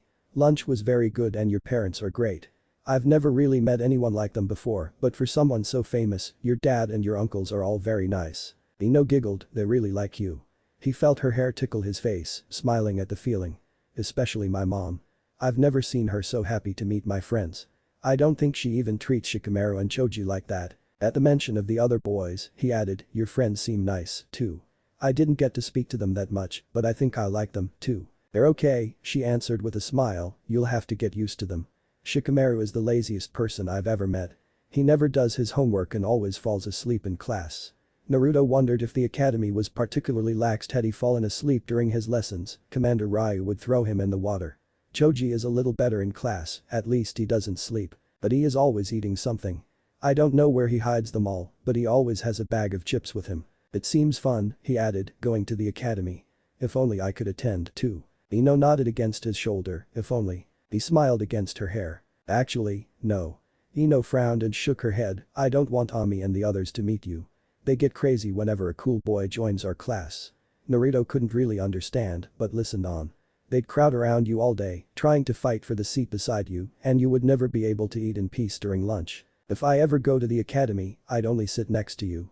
Naruto shrugged, I guess for lunch we can just hide in trees. I saw a few tall and large oaks around the building, so we can make another fort there. You wouldn't want to meet other friends? She asked, glancing up at him. I guess I can meet a few more, but I doubt I'd like them more than I like you. He smiled and her face grew red again, you're my first and best friend. You're more important than anybody. Ino hid her face, tucking her head under his chin. I like you more than anybody, too. His heart was once again fluttering and he couldn't stop his smile. Even if I can't go to the academy with you, we'll still become genin at the same time. Rubbing his cheek on her hair, he continued, we're the same age, and my Jai-chan told me that I'd be allowed to join the ranks when I turn 12 years old. When you graduate, I'd be there too. Ino looked at him with a wide smile, so there's a chance we'll be on the same team. He gave a sad smile, probably not. The Ino Shikacho formation has been a tradition for decades. I doubt they'd change it this generation. She pouted, so I'm stuck with those two for the rest of my life. He chuckled as she rested her head back on his chest, we won't be teammates, but we'll probably go on some missions together. And when we become genin, we become adults, too. We can decide our own schedule and we can be together anytime we want. Ino sighed happily, just 4 more years to go. He couldn't help but wrap his arms around her, holding her closer to him. I really can't wait. Genin is just the first step, Chunin and Jumnin are next. The sooner I become a Jumnin, the sooner I can potentially become Hokage. She looked up at him, her chin against his chest. I have these 4 years to train as much as I can without any missions. He smiled down at her, staring into her lovely eyes. I'll become strong, Ino-chan, I promise. I will, too, she whispered, the Hokage's best friend should also be strong, right? He grinned, yep. Let's get strong together, Naruto-kun. Chapter 6 End. Chapter 7. For now, we are finished with your physical conditioning. Naruto stood tall and straight as he silently referred to Commander Ryu, staring at the imposing dragon mask as the man spoke. Every inch of his body was in pain, all his muscles burning in shreds, his vision fading, and his mind pulsated as if threatening to implode. Still, he stood strong and proud, as he was trained to be. He had no mask of his own yet, but Naruto was an Anbu member through and through. We have reached the peak of what your body could achieve given your young age anymore, and we risk injury and most likely diminishing returns, explained the commander, crossing his arms in thought. The physical strain of our regular training routine will suffice in maintaining this physical standard. We may return to conditioning once every few months, depending on how fast your body matures. Naruto nodded, I understand, sir. Good, Ryu continued, we can now move on to the next step of your training. I am ready, Commander. Ryu nodded, physical conditioning was the first part of your training. It is to simply prepare your body for the intensity and vicissitude of what is to come. You have shown promise beyond my expectation, and Hokage-sama has allowed me to further accelerate this training program. A scroll was unsealed in the commander's hand, and he tossed it to the boy, which is why I am giving you this. A new jutsu? Naruto asked as he held the scroll. This is an A-ranked forbidden ninjutsu. Taj Kage Bunshin no Jutsu. Naruto's eyes widened as he held the scroll tighter. This is the original version of the Kage Bunshin, invented and personally used by the Nidaime Hokage. Unlike the previous variant you were using, the original has no physical limit. This will allow the user to create as many clones as they want, with the only risk being chakra depletion. As previously discussed, this will not be an issue for you. Naruto stared at the scroll before looking up at his sensei. How many clones am I allowed to make right now? With your chakra reserves and chakra control now, you will be able to create upwards of 500 clones. For the first time in your life, you will feel drained and chakra depleted. He stepped closer to the boy, sighing. Although this jutsu has no limit, I will set a limit at 500. You are not allowed to exceed that number until given further permission. Understood? Yes, sir. Naruto nodded, clutching the scroll in excitement. We will work within the upper limit of that range. Ryu sighed again, perhaps in worry, Naruto thought. Every day, you will aim to create exactly 365 clones. It will take some practice to precisely create that many, but you will grow accustomed to it. This number makes it easy for me to track the amount of training accumulated. This way 1 day of training equates to 1 year of training. He pointed over to the far side of the training field at the large table laid out. To help us count, I've ordered exactly 365 training bands, color-coded into 5 colors. This is meant to compartmentalize your clones, splitting them into 5 groups of 73, each group being able to learn on their own. Am I to start my elemental training? You are, replied the commander with a nod. I expect you will only have 1 chakra nature to start, which will occupy 1 group of clones. A second group of clones will work on your second strongest chakra nature, which I don't expect you to have in the beginning. The third group of clones will focus on more advanced chakra control, which you will need as your chakra reserves grow disproportionately faster than your body. The fourth group of clones will focus on Taijutsu. We will work on finding your personal style and utilize this new physical prowess you've achieved. Naruto nodded along, almost overwhelmed by the quick expansion of his training regimen. As for the fifth group of clones and yourself, I will leave with you. The boy looked up in surprise. Ultimately, I am focusing on teaching you the basics, building your foundation. Your future specialty, your main focus, I'll need you to discover on your own. Whether you want to focus on Fuinjutsu, Kinjutsu, or any combinations of any of them all, use these clones and decide for yourself. Naruto saluted the commander, permission to begin training immediately. Granted. Learning the Kage Bunshin no Jutsu was easy enough, there was scarcely any difference from the variant, in fact it had fewer hand signs and was entirely dependent on chakra reserves. With Naruto's new level of chakra control, and with him growing accustomed to using Kage Bunshin, it only took the boy an hour to adequately perform the jutsu. With a cloud of smoke, the training ground was filled with his clones, all dressed in white and black armor, stretching to the far side of the room. Each clone took a training band for themselves with at least a few dozen clones left without he had made over 400 clones. But before long, 365 clones stood before the original and Commander Ryu, separated by color of band, all staring at them. The commander made 2 clones of his own and they stood before the blue-banded clones and the black-banded clones. Blue-banded clones will follow me to the Anbu training field 3. Announced one of the commander's clones, you are going to be working on chakra control. Some clones muttered about choosing the wrong color as they all sped from the room, racing down the halls in a stampede. Black-banded clones will follow me to training field 8, commanded another of Ryu's clones.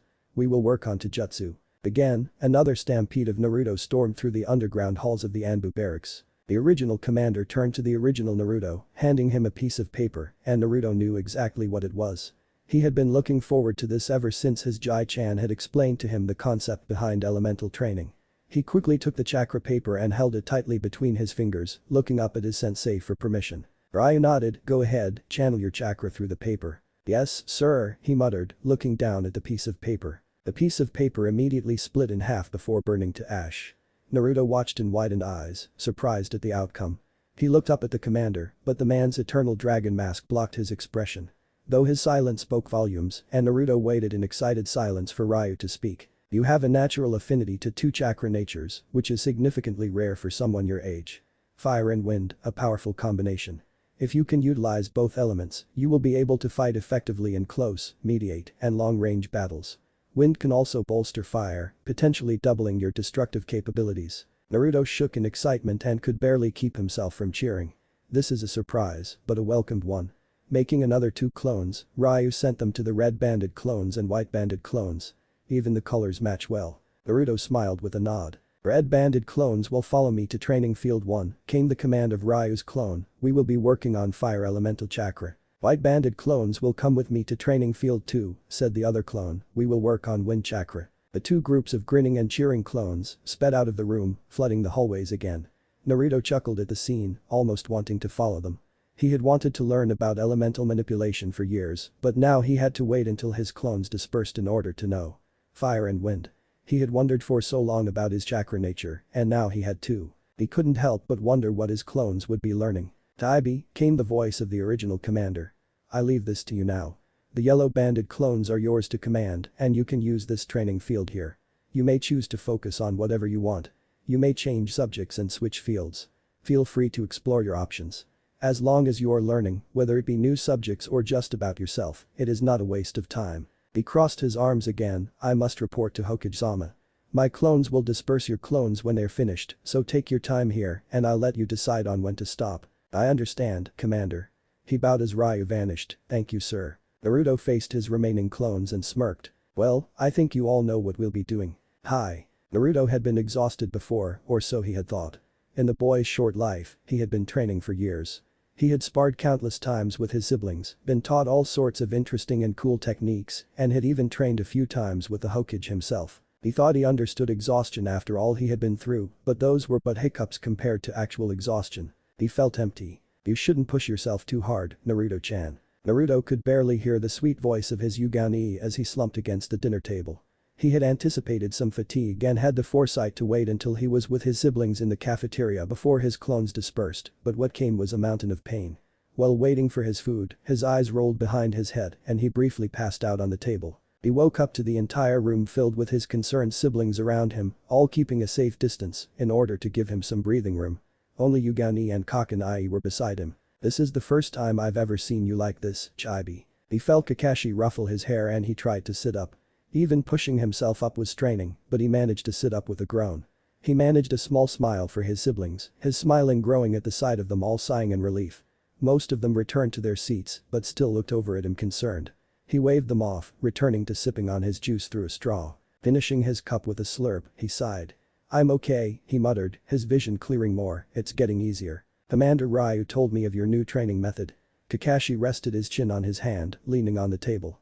"Quite ingenious, but practically suicidal for the vast majority of people. I honestly wasn't sure if you could take it, but I guess I was wrong. I still think this is too reckless."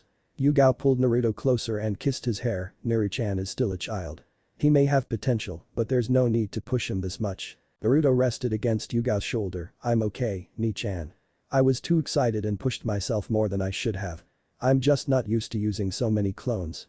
As soon as I get used to it, I would be able to brace myself for the recoil." Yugao sighed. "You passed out, Naru-chan. You never get tired and you pass out. This is a dangerous amount of fatigue for one day of training. It's technically 1 year of training." Kakashi I smiled at the pair. Chibi did 1 year's worth of training in 1 day and only pass out for a few seconds. That's quite an accomplishment already. Not to mention that his chakra levels are already replenishing. He tapped his headband. I made sure to check with my sharingan. Yugao sighed again as Naruto gave a weak grin. "Give him a few more hours and he'll be bouncing off walls again." "Yep." Chirped the boy, smiling up at his sister. "Don't worry, Ni-chan." She kissed his head again. "Fine, but I'm watching you. Once Mizu, Nana and Shiki come home, they'll be on you like hawks, too, so you better not take it too far again." Naruto nodded. "I promise I won't." "How do you feel?" asked Kakashi. "Your exhaustion, I understand, but what about your memories? Have you organized them yet? Most of them?" Naruto grunted a little in pain. There were a lot of clones, but they were only working on 5 things. Their memories pretty much pieced themselves together immediately. Kakashi nodded as Yugao pulled the boy closer. "There's still a bit of overlapping and confusion, but Commander Ryu taught me how to meditate before bed to organize my thoughts. I should be able to clear my head tonight." "Good, because the commander will have you do this again tomorrow." Yugao winced. "Every day?" "Every weekday," answered Naruto. "I get the weekends to myself." Kakashi chuckled. "Of course, not even the commander will get in the way between you and your Ino-chan." Naruto's eyes widened at the mention of his best friend. "I almost forgot. Is Tenzo Nai back yet? I need his help." "Yeah, Team Ro all returned last night," answered Kakashi, his brow raised curiously. "What do you need from him?" Naruto grinned. "I am working on a project for myself. It involves a tree, so I really need Tenzo Nai." "I guess if he's not here," muttered the Anbu captain as he looked around the room, "then he's in his room. Probably trimming his bonsai again. I'll go find him." Before Yugao could stop him, his stomach growled loudly. He groaned and slumped. "I'll go find him after dinner." "Ni-chan," he whined, "what is taking so long?" Yugao giggled and hugged him close. "It's dinner rush, Naru." Naruto found himself missing the Akimichi Onigiri a lot. Another day passed and Naruto was once again groaning in pain. This time he had dispersed the clones one group at a time, leaving 5 minutes rest in between each group. The memories no longer overlapped and they all organized themselves almost immediately. His body was still strained, but his mind and vision were clear. A few more days of this, he should be able to recover normally. A few more years of this, he might be ready to become Jonin. Leaving his aspirations aside, Naruto grunted as he stepped into the evening air, the orange glow of the slowly setting sun warming his exhaustion. "Are you sure you can walk that far?" "Yes, Tenzo Nai." Naruto looked up at his brother with a grin. "This is nothing compared to yesterday. I can carry you if you're too tired." He nearly pouted. "I'm not a little kid anymore." Tenzo chuckled. "You used to beg me for piggyback rides." He sighed and shook his head. "Kids grow up so fast." "Just come on, Nai-chan." Gritting his teeth, Naruto ignored the soreness and sped off, Tenzo following coolly beside him. His body was working overtime to recover his chakra reserves and stamina, but he felt it working as he jumped from rooftop to rooftop. The village was becoming familiar to him, and he no longer had to pause to figure out where he was, and very soon they were at his usual park. It was not nearly as busy on a weekday evening, but there were still plenty of people around. Slipping through the shadows, Naruto maneuvered himself behind every prying eye, Tenzo effortlessly doing the same behind his brother, the 2 Anbu trained shinobi, not stopping until reaching the tall oak tree. "Here we are." Naruto panted as he happily pointed at the tall oak. "This is the tree." Tenzo shrugged and nodded. "Yeah, this is a strong tree." He placed his hand on the trunk. "Old, too. At least 100 years old." This tree has been here since the founding of the village. He smiled down at his brother, might have even been created by the Shodai himself. Some sources say the Shodai had a certain propensity for oaks. Wow, really? Naruto looked awed, can you feel the Shodai's chakra in it? Tenzo chuckled and shook his head, no, it doesn't work like that. This is just a regular tree now. It might be tougher than trees found outside of Konoha, but just a tree. He grinned, so this is the place, huh? Your little personal home with your girlfriend. Naruto blushed, she's my best friend, Nai-chan. Ah, yes, Tenzo nodded sagely, she's just a girl who is your friend. Now please help me. Tenzo rubbed Naruto's head, chuckling at his pout. Fine. He cracked his fingers and looked around, I'm in my civilian clothes right now, so stand guard and make sure no one sees. He turned to the tree, it's not crowded here, but we can never be too careful. Naruto nodded, stretching his senses to his limit. There are a few people around, but they are far enough away. None of them are walking to this direction, he muttered, his eyes closed as he searched with his chakra, we are about a kilometer away from the park, so the few people there shouldn't see us in any detail. Tenzo nodded, good. Naruto watched as his brother jumped into the tree, blending perfectly in the green and brown. Dutifully, the boy turned to guard the area, his chakra still searching frantically around them for any activity. Thankfully, there was none, but he felt his brother's chakra spike. Still focusing his sensory abilities, Naruto turned to watch his brother work. His eyes widened in awe as he watched the branches of his favorite tree become malleable. Some branches grew and stretched until they attached together, merging into a structure. It grew and expanded under the canopy, forming into sides and frames. In under 10 seconds, hidden under the large and thick canopy, was a large treehouse. Naruto smiled brightly at the sight. It was beautiful. Using the central trunk as a pillar, the house formed around it and connected nearly all surrounding branches together to form a solid and flat floor, perfectly square around the trunk. Walls sprouted along the sides, made of polished wood, shiny and smooth, reaching nearly the top of the canopy before connecting back to the trunk. His brother was not finished, as a large circle was cut from each side of the 4 walls, making 4 windows for natural light. Then a base door was cut into the floor, wooden hinges allowing it to open and close with a wooden lock to lock. The door was made perpendicular to the trunk of the tree, where slowly, a ladder pattern was cut into the thick bark, forming an easy access way to the door. In a puff of smoke, Tenzo appeared next to Naruto, arms crossed. What do you think? I could have made it fancier if I had more time, but it should do for a playhouse. It's amazing, muttered Naruto softly, looking up at his brother with a smile. You're amazing, Nai-chan. Tenzo chuckled and ruffled his hair, anything for my little brother. I can't believe you made it so fast. Making it is the easy part. Tenzo hummed and thought, how do you plan to hide it? It can't be a secret fort if everyone can see and find it. Naruto grinned and revealed a new seal on his arm, this one on the top of his forearm, in the shape of the Konoha leaf. Tapping it, he unsealed a stack of tags, all freshly drawn and sealed. I've been using my personal training time to create these new seals for the treehouse. It took me and all 73 of my yellow-banded clones 2 whole days to complete. Tenzo sighed, Naruto, you're supposed to be working on serious things, not things to impress your girlfriend with. She's my best friend. Naruto exclaimed with a grunt, and these are very useful in battle situations. Really? Asked Tenzo with a coy smirk, what do they do? Come on, I'll show you. Looking around before moving, they ran up the tree and into the treehouse. Naruto marveled at the intricacy of the completely wooden door mechanic and was practically bouncing off the wooden walls in excitement. It was even more amazing on the inside. Perfectly smooth and polished wood on all sides, with a birdcage pattern forming on the walls leading up to the tip ceiling. Even the flooring matched the hardwood floors of their living quarters at the barracks, not to mention that the entire house smelled of delightful vanilla. This is amazing. When I retire from Anbu, I can be a carpenter. Tenzo smirked, but never mind that. Hurry up and show me your new seals. Okay, Naruto started as he held his first seal between his fingers, this here is just your standard silencing seal. He attached one seal to each of the 4 walls, so no matter how loud it gets in here, so one will hearing anything on the outside. Tenzo stifled a laugh, yep, standard practice. What's not standard about this is I will also attach a sound seal on the outside of the treehouse. I made this originally to prank Torunai for his snoring, but this is more practical. Tenzo chuckled, but continued to listen. This seal takes the recorded sound sealed within it and plays it out like a speaker. I've recorded ambient sound around this park for an hour. It will loop and replay the same sound over and over again, so not only will no one hear anything inside the house, but the house will also not block any of the usual sounds people would hear under this tree. Okay, you think thoroughly. This next one doesn't really have a name yet, but it's meant to slowly release a scent into the air. Tenzo looked intrigued and stepped closer. You can see that this one is double-sided. On one side, the seal is designed to seal inside it the scent of whatever it is attached to. Each side is connected to each other and the other side takes the sealed scent and replicates it in mass quantities before releasing it into the air. Naruto reached out one of the 4 windows and attached the seal on the outside of the wall. This is a white oak tree, so it smells faintly of vanilla and is earthy. By attaching it to the outside, it will absorb the natural scent of the wood and expand it out, providing a cover for the people inside the house. This could be useful under very specific circumstances, Tenzo admitted, like if you were hunted by blind ninja hounds. "I'm not finished, Nai-chan," cried the boy, making his brother laugh. "We've so far blocked out sound and smell. Next we will block out our chakra signatures." Naruto smirked as Tenzo raised a brow. "This is what I call a chakra expansion seal. It attaches to a chakra signature and enlarges its signature. I made this a long time ago, but it's not useful at all in combat situations, so I forgot about it.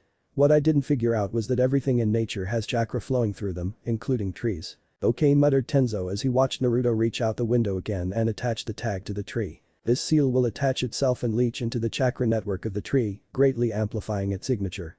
It doesn't make the chakra stronger or anything, but it expands the tree's natural chakra aura significantly. Normally, the tree's natural chakra aura would only cover itself around its branches, but now, I've expanded it to cover everything under its canopy, effectively hiding our chakra signatures." Tenzo hummed, "I guess this could fool some novice sensors, but against more advanced users, it would still stand out too much. And if a Haiku would see it with their Byakugan, they'd see an abnormally large tree, which would also stand out. True, but this is just the start." Naruto grinned, "The second last seal of the day, this is the one I spent the last 2 days making." Tenzo chuckled, "Let's see it." "Here it is, a portable genjutsu generator." The boy smirked as Tenzo stepped closer to look. "I've always wondered if I could ever use genjutsu with my chakra reserves. A few days ago, I realized that I actually don't have to cast the genjutsu myself, but seal it within a seal." "How so?" "We cast genjutsu by projecting our chakra in a very specific and precise way into an enemy's chakra network. This complexity is usually done by hand signs and very precise chakra control, which I found I can easily replicate on paper." Naruto held his seal in his hand and it was much larger than the rest and was filled with inscriptions Tenzo didn't recognize. "What you see here is the hand signs for the first half of the genjutsu. Meijin. Jubakusatsu, tree binding death, layered in seal script. If I send chakra through this tag, which will only take a fixed amount of chakra, only enough for the jutsu, and channel it through these layers, I am essentially forming and molding the chakra, as if I am forming the hand signs." Tenzo's eyes widened, This seal will then cast this genjutsu on anyone who looks at it, but I thought that wasn't good enough. The seal is small and not eye-catching, but there is a way around it, a way to supplement it. What I can do is connect this seal with the other seals I placed around this place by chakra string. By connecting it to the scent seal and the sound seal, I can make anyone who smells or hears any of my seals experience this genjutsu." He smirked, "Even better is the chakra expansion seal. By connecting this genjutsu to the expanded chakra of the tree, the entire tree becomes the visual conduit of the genjutsu, meaning that anyone looking at this tree would experience the genjutsu." Naruto whispered Tenzo, jaw slightly dropped. "Of course, this particular genjutsu isn't dangerous. It will only cast an illusion of what this tree used to look like, so most people who would walk by, whether they see, smell or hear anything coming from this tree, they will fall under my genjutsu." Naruto smiled proudly, "Individually, these seals aren't very useful, but when I combine all of them together like this, it becomes a multi-layered security system." Started Tenzo, "How long can these seals last?" "On their own, not very long, only a couple of hours. If I'm in the treehouse, I can easily refill the chakra inside the seals myself, but if I'm away, they won't last long." This is amazing." Naruto grinned, "Oh, I'm not done. My last seal of the day. The chakra battery." Tenzo knelt down to look, staring closely at another large seal. "This one is by far the simplest, but it completes the seal. You are looking at a simple explosive tag, just with a different outlet. A regular explosive tag stores chakra, usually Kaiten chakra, and releases it all in one instant, causing an explosion. This one stores general chakra, no nature specified, and is altered to release the chakra in a controlled, steady flow." Naruto placed it on the ground next to the genjutsu generator. By connecting this to the genjutsu generator and the other seals, the battery will feed its chakra into them, essentially increasing the entire system's operational time to over a day. Of course, it depends on how much chakra I seal into the battery, but for me, it's just a very small amount. Tenzo only looked on in shock, making Naruto smile. "Now, let's activate all of them." Forming a hand sign, Naruto flared his chakra and activated all his seals, all connected to each other by chakra string.